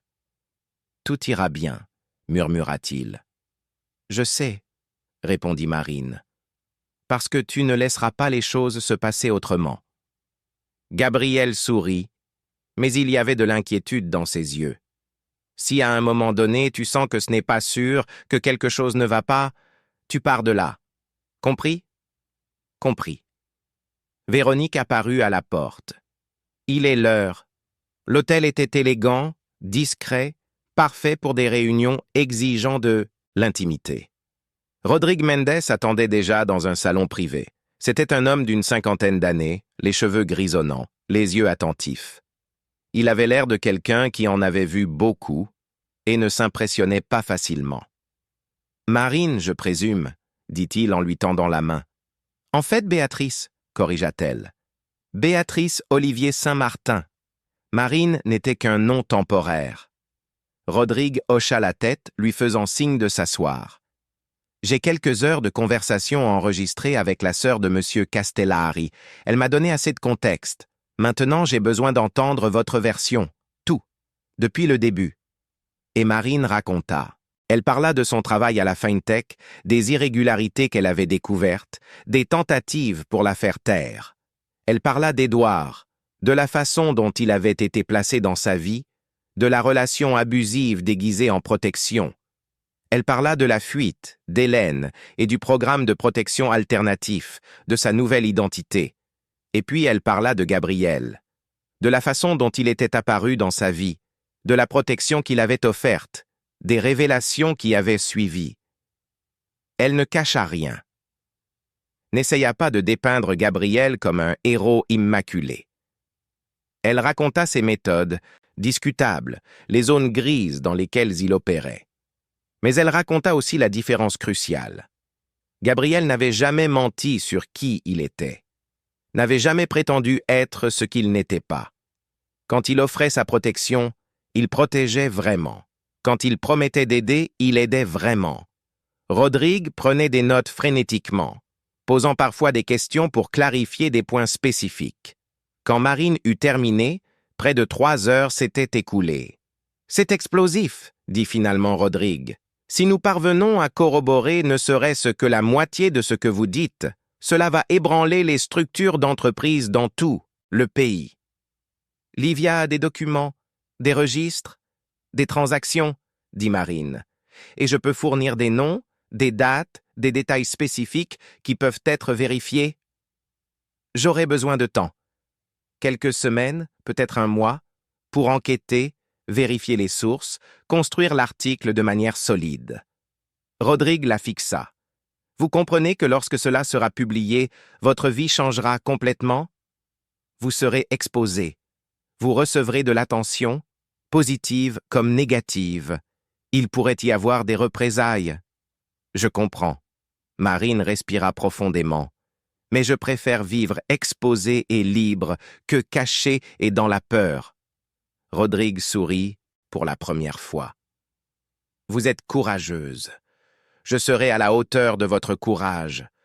Cette histoire sera racontée comme il se doit. Quand Marine sortit de la réunion, elle se sentit à la fois soulagée et terrifiée. Elle avait fait le premier pas. Il n'y avait plus de retour en arrière possible. Gabriel attendait dans la voiture. Dès qu'elle entra, il la prit dans ses bras. « Comment ça s'est passé ?»« Bien, je crois. » Marine appuya sa tête sur son épaule. Rodrigue a semblé prendre ça au sérieux. Il le prend au sérieux. Gabriel, lui, embrassa le sommet de la tête. Maintenant, nous attendons. Mais l'attente ne fut pas tranquille. 2 jours après la réunion avec Rodrigue, Édouard réapparut. pas physiquement, mais à travers un message dévastateur. Il envoya une vidéo sur le téléphone de Marine. Une vieille vidéo, enregistrée clandestinement des mois avant sa fuite. Marine la regarda avec une horreur croissante. C'était un enregistrement d'elle et d'Édouard dans une discussion animée. Mais la vidéo avait été montée, manipulée pour donner l'impression que Marine le menaçait, portait des accusations infondées, montrait un comportement instable. On aurait dit qu'elle était l'agresseur et lui la victime. Le message qui accompagnait la vidéo était clair. « Si tu continues avec cette histoire dans la presse, je rendrai ça public. Je détruirai ta crédibilité avant même que tu puisses parler. » Marine montra la vidéo à Gabriel, les mains tremblantes. « C'est faux. Monté. Manipulé. » dit-elle, la voix brisée. « Je sais, » répondit Gabriel, la mâchoire serrée. « Et nous allons le prouver. »« Comment ?»« Véronique, » appela-t-il. L'assistante apparut immédiatement. « J'ai besoin que vous analysiez cette vidéo. Trouvez les marques de montage, les points de manipulation, et j'ai besoin que vous le fassiez vite. » Véronique prit le téléphone. « J'aurai besoin de quelques heures. »« Vous en avez 2. » Pendant que Véronique travaillait, Marine s'effondra. Tout le courage qu'elle avait ressenti ces derniers jours s'évapora. Édouard avait toujours une longueur d'avance, avait toujours un tour dans son sac. Comment pouvait-elle lutter contre quelqu'un comme ça? Gabriel s'assit à côté d'elle sur le canapé, la rapprochant. « Il est désespéré, » dit Gabriel. « Les gens désespérés font des erreurs, et cette vidéo est une erreur. » « Comment ça peut être une erreur? Il va me détruire avec ça. » « Non, parce que nous allons exposer la manipulation. Et, quand nous le ferons, cela ne fera qu'ajouter une preuve supplémentaire du genre de personne qu'il est. » Gabriel tourna son visage pour la regarder. « Marine, vous devez me faire confiance. Je ne le laisserai pas gagner. » Véronique revint en 1h40, un ordinateur portable à la main. « J'ai réussi, » annonça-t-elle. La vidéo a au moins 15 points de montage numérique. L'audio a été coupé et collé, des images ont été supprimées et même certaines répliques ont été entièrement synthétisées à l'aide d'un logiciel vocal. Je peux prouver que c'est un faux. Gabriel sourit, mais c'était un sourire dangereux. Parfait. Envoyez tout à Rodrigue. Et envoyez une copie à Édouard aussi. Marine le regarda confuse. Pourquoi l'enverrions-nous à Édouard? Pour qu'il sache que nous savons, que nous ne nous laisserons pas intimider, et que chacun de ses mouvements ne fait que creuser un trou plus profond pour lui-même. La réponse d'Édouard fut rapide. Un autre message. Vous ne savez pas à qui vous avez affaire. Ce à quoi Gabriel répondit personnellement. Nous le savons parfaitement, c'est vous qui ne le savez pas. Les jours suivants, la tension monta. Marine savait qu'il approchait d'un point de rupture. Quelque chose allait devoir céder. Et elle priait pour que ce ne soit pas elle. Ce fut Livia qui apporta le prochain rebondissement. Elle appela tard dans la nuit, sa voix urgente. « Gabriel, Marine, vous devez voir ça. » En visioconférence, Livia semblait épuisée, mais triomphante. Je repassais certains des fichiers de sauvegarde quand j'ai trouvé quelque chose que j'avais oublié. Un lien que je n'avais pas vu avant. « Quel lien ?» demanda Gabriel. « Entre la FinTech et l'une des entreprises de ton propre conglomérat. » Marine sentit son sang se glacer. Gabriel resta complètement immobile. « Explique, » dit-il, la voix dangereusement calme. « Il y a 5 ans, une filiale du groupe Castellari a effectué une série de transactions avec une entreprise qui, je le découvre maintenant, était une façade pour le même réseau qui opérait le système à la FinTech. Tu ne le savais peut-être pas, Gabriel. Ça a pu être fait à ton insu. Mais techniquement, ton groupe a eu une implication indirecte. Le silence qui suivit fut dense. « Qui a autorisé ces transactions ?» demanda Gabriel. « D'après les registres, » hésita Livia, « c'est Véronique. » Marine se tourna pour regarder Gabriel qui était pâle. Il prit son téléphone et appela. « Véronique, mon bureau. » Maintenant. L'assistante arriva en quelques minutes. En voyant les expressions sur les visages de tout le monde, elle sut immédiatement que quelque chose n'allait pas. « Assieds-toi » ordonna Gabriel. Véronique obéit, sur la défensive. « Il y a 5 ans, tu as autorisé des transactions entre notre filiale et une société nommée Investec Solutions. Tu t'en souviens ?» Véronique ferma brièvement les yeux. « Oui. » Tu savais que c'était une façade pour des opérations illégales? Pas à l'époque. Je l'ai découvert plus tard. Et tu ne me l'as pas dit? Véronique le fixa. Parce que je me suis occupé du problème. J'ai coupé tous les liens, effacé les traces, fait en sorte qu'aucun de nous ne puisse être impliqué. Tu as pris cette décision seul, dit Gabriel, la voix dangereusement basse. Je l'ai prise. Pour te protéger, pour protéger l'entreprise. Marine observait la scène, le cœur battant à tout rompre. Il y avait autre chose. Quelque chose de non dit. Gabriel, continua Véronique, la voix plus douce maintenant, quand tu m'as engagée, j'étais détruite, sans perspective, sans avenir. Tu m'as donné une chance. Tu m'as donné un but. Je ferai n'importe quoi pour te protéger, n'importe quoi. Et il y avait là, dans ce n'importe quoi, une intensité qui fit comprendre à Marine. Véronique n'était pas seulement loyale à Gabriel, elle avait des sentiments pour lui, probablement depuis des années. Gabriel sembla comprendre au même moment. Véronique... Je sais, l'interrompit-elle. J'ai toujours su que tu ne ressentais pas la même chose.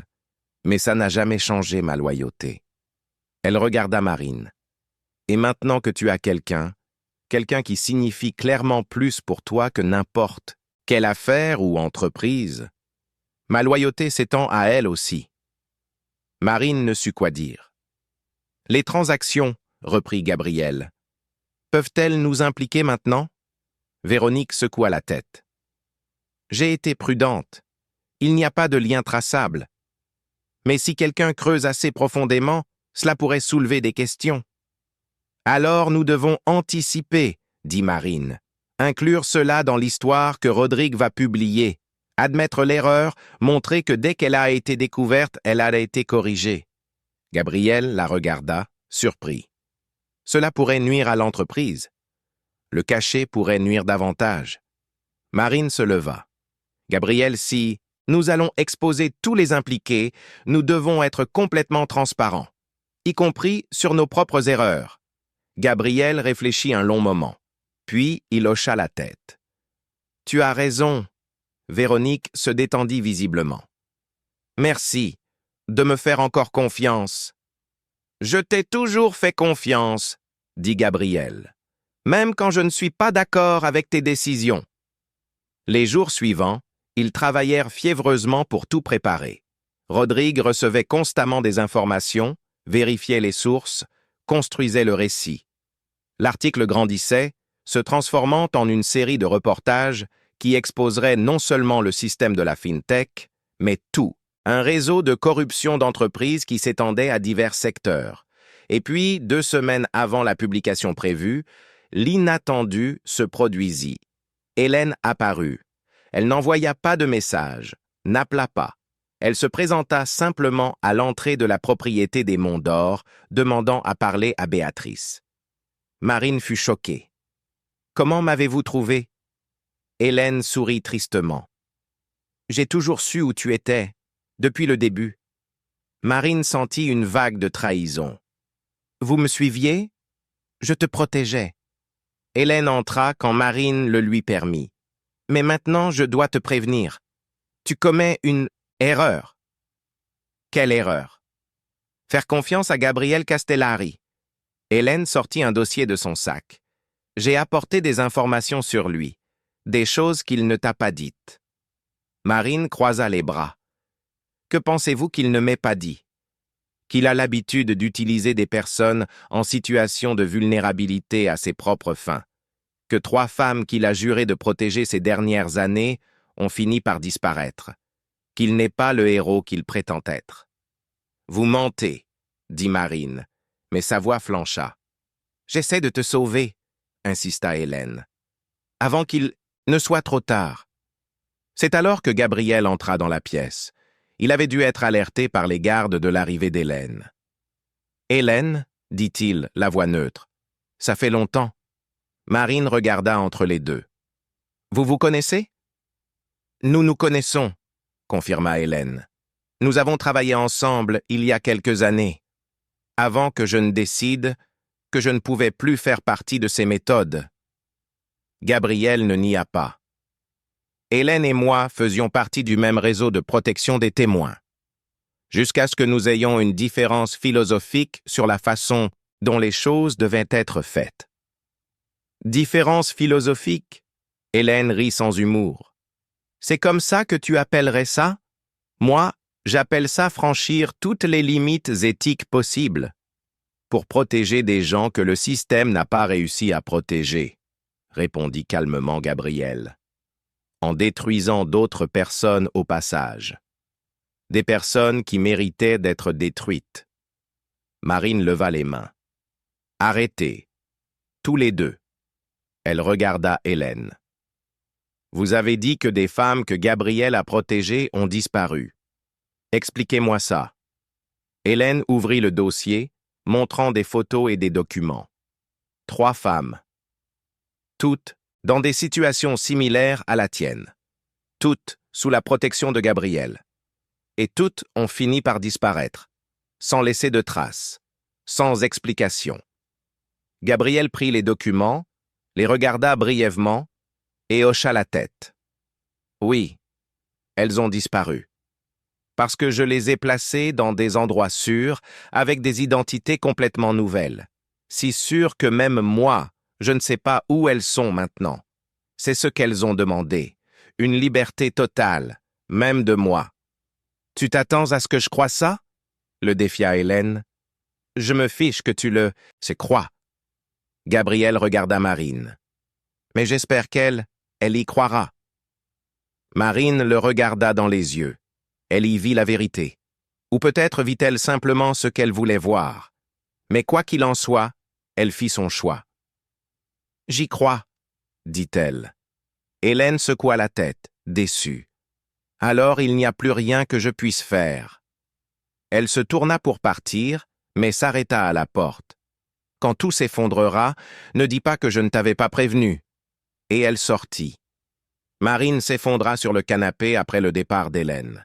Gabriel s'assit à côté d'elle, mais garda ses distances, comme s'il attendait qu'elle ait besoin d'espace. « Ces femmes, » dit finalement Marine, « vont-elles vraiment bien? » « Oui. » Gabriel prit son téléphone, pianota quelques secondes et lui montra. Des messages. De 3 numéros différents. Tous datés des derniers mois. Tous le remerciant de leur avoir donné une seconde chance. Marine lut les messages, sentant le soulagement l'envahir. « Pourquoi n'avez-vous pas montré ça à Hélène? » Parce que je ne lui dois aucune explication. Gabriel rangea son téléphone. « Mais je vous en dois une à vous. » Marine s'approcha, appuyant sa tête sur son épaule. « Tout ça est si compliqué? » « Je sais. Mais, Marine, il la tourna pour la regarder. Vous devez décider. Vous me faites confiance ou non? Parce que si vous ne me faites pas confiance, si vous avez des doutes, il vaut mieux en finir maintenant, avant que ça ne devienne plus difficile. » Marine regarda cet homme qui était entré dans sa vie comme un ouragan, qui l'avait protégé, défié, lui avait fait ressentir des choses qu'elle s'était juré de ne plus jamais ressentir. Oui, il était compliqué. Oui, il opérait dans des zones moralement grises. Oui, il y avait des risques à être avec lui. Mais il n'avait jamais menti, n'avait jamais prétendu être ce qu'il n'était pas. Et plus important encore, il lui avait redonné le sentiment d'être forte. « Je vous fais confiance, » dit-elle finalement. Et avant que Gabriel ne puisse répondre, elle l'embrassa. Ce n'était pas un baiser d'hésitation ou de doute, c'était un baiser de certitude, d'engagement, d'un choix conscient d'être avec lui, non pas malgré qui il était, mais à cause de qui il était. Quand ils se séparèrent, Gabriel lui tint le visage avec tendresse. « Je te protégerai, toujours. Je sais. Mais... » Marine sourit. « Maintenant, je te protégerai aussi. » La publication de la série de reportages de Rodrigue Mendes eut lieu un lundi de septembre. Le premier article sortit le matin et en quelques heures, il était dans tous les principaux médias du pays. L'impact fut immédiat et dévastateur. La Fantech fut mise en examen. Des dirigeants furent démis de leurs fonctions. Les liens avec d'autres entreprises furent exposés. Le système, qui avait opéré pendant des années dans l'ombre, fut mis en lumière. Édouard tenta de diffuser la vidéo manipulée de Marine, mais l'analyse de Véronique, désormais également publiée, détruisit toute crédibilité qu'il aurait pu avoir. Il fut poursuivi non seulement pour harcèlement, mais aussi pour manipulation de preuves et implication dans les schémas d'entreprise. Les jours suivants, d'autres personnes commencèrent à parler. D'autres victimes, d'autres qui avaient des informations mais craignaient de les exposer. Le courage de Marine à faire le premier pas en encouragea beaucoup d'autres. Gabriel fut mentionné dans les reportages, mais de manière neutre. Son lien indirect via la filiale fut expliqué et contextualisé. Rodrigue précisa que dès que l'irrégularité avait été découverte, elle avait été corrigée et que Gabriel avait pleinement collaboré à l'enquête. Livia obtint enfin sa revanche. Les preuves montrèrent qu'elle avait été injustement accusée des années auparavant. Son nom fut lavé, sa réputation restaurée. Et Marine, ou plutôt Béatrice, fut enfin libre. Libre de la peur, libre de la persécution, libre de vivre sans constamment regarder par-dessus son épaule. 3 mois après la publication, Marine se trouvait dans le nouvel appartement qu'elle et Gabriel avaient acheté ensemble, dans un quartier tranquille de Lyon. Il n'était pas aussi luxueux que ses propriétés à lui, mais c'était le leur. Un nouveau départ. Elle préparait le café quand Gabriel arriva, de retour d'une réunion. Il l'enlaça par derrière, lui embrassant le cou. « Comment s'est passée ta journée » demanda-t-il. « Bien. Normal. » Marine sourit. « C'est encore étrange d'avoir des journées normales. »« Tu t'y habitueras. » Marine se retourna dans ses bras. « Gabriel, je peux te poser une question ?»« Toujours. » « Si cette nuit-là, quand tu m'as offert de partir en avion, si j'étais monté, m'aurais-tu vraiment laissé partir ?» Gabriel réfléchit un long moment. Puis il répondit avec honnêteté. « Je ne sais pas. J'aimerais croire que oui. Mais la vérité, c'est que je ne sais pas si j'en aurais été capable. » Il lui prit le visage entre ses mains.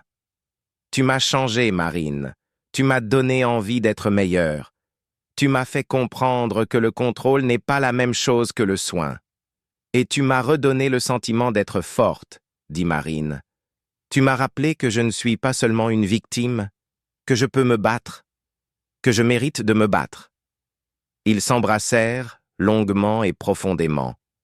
Quand ils se séparèrent, Gabriel lui prit les mains. « Je sais que nous ne sommes pas un couple ordinaire. Je sais que notre histoire n'est pas un conte de fées. Je sais que nous avons encore des défis à relever. »« Je ne veux pas d'un conte de fées, » l'interrompit Marine. « Je veux ça.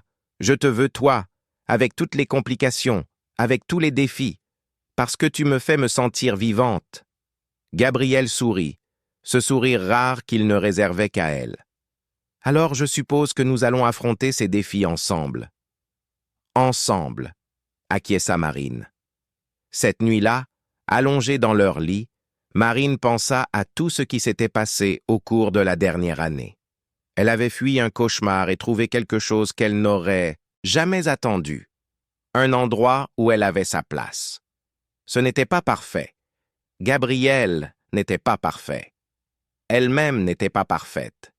Mais ils étaient parfaits l'un pour l'autre. Il lui avait dit un jour qu'il la protégeait parce qu'elle était forte. Et elle comprenait maintenant ce qu'il voulait dire. Elle n'était pas forte malgré ce qu'elle avait traversé. Elle était forte à cause de cela. Chaque fuite, chaque peur surmontée, chaque décision de continuer à se battre l'avait rendue plus forte. Et maintenant, enfin, elle n'avait plus besoin de fuir.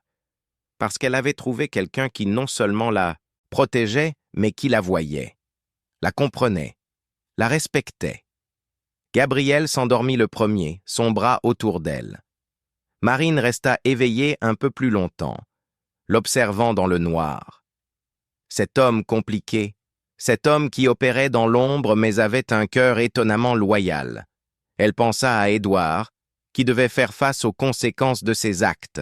Pensa à Hélène, qui désapprouvait probablement encore ses choix. Pensa à Livia, qui avait enfin obtenu la justice qu'elle cherchait depuis des années. Et elle pensa à elle-même, à Béatrice, qui avait dû devenir Marine pour survivre et qui était maintenant une combinaison des deux. Plus forte pour avoir été les deux. Elle n'avait plus peur, ni d'Édouard, ni du passé, ni de l'avenir incertain. Parce que pour la première fois depuis longtemps, elle ne fuyait pas quelque chose. Elle courait vers quelque chose, vers une vie qu'elle avait choisie, avec une personne qu'elle avait choisie. Et cela faisait toute la différence. Marine ferma enfin les yeux, se permettant de dormir profondément, sans cauchemar, sans sursaut. Juste la paix. Parce qu'elle avait appris que la sécurité ne vient pas du fait de se cacher. Elle vient du fait d'avoir quelqu'un à ses côtés qui vous encourage à être courageuse. Et Gabriel faisait exactement cela. Ils n'étaient pas un couple ordinaire.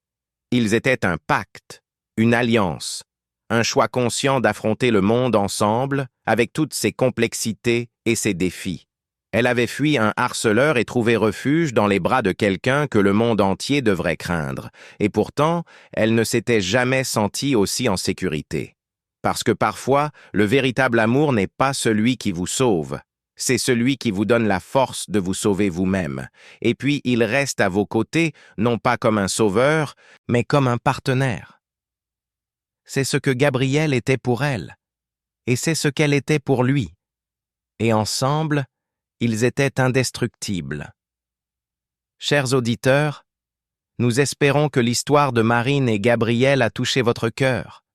Si vous avez été ému par ce parcours de courage, de dépassement de soi et de véritable amour, laissez un like, abonnez-vous à la chaîne et dites-nous dans les commentaires ce qui vous a le plus marqué dans cette histoire.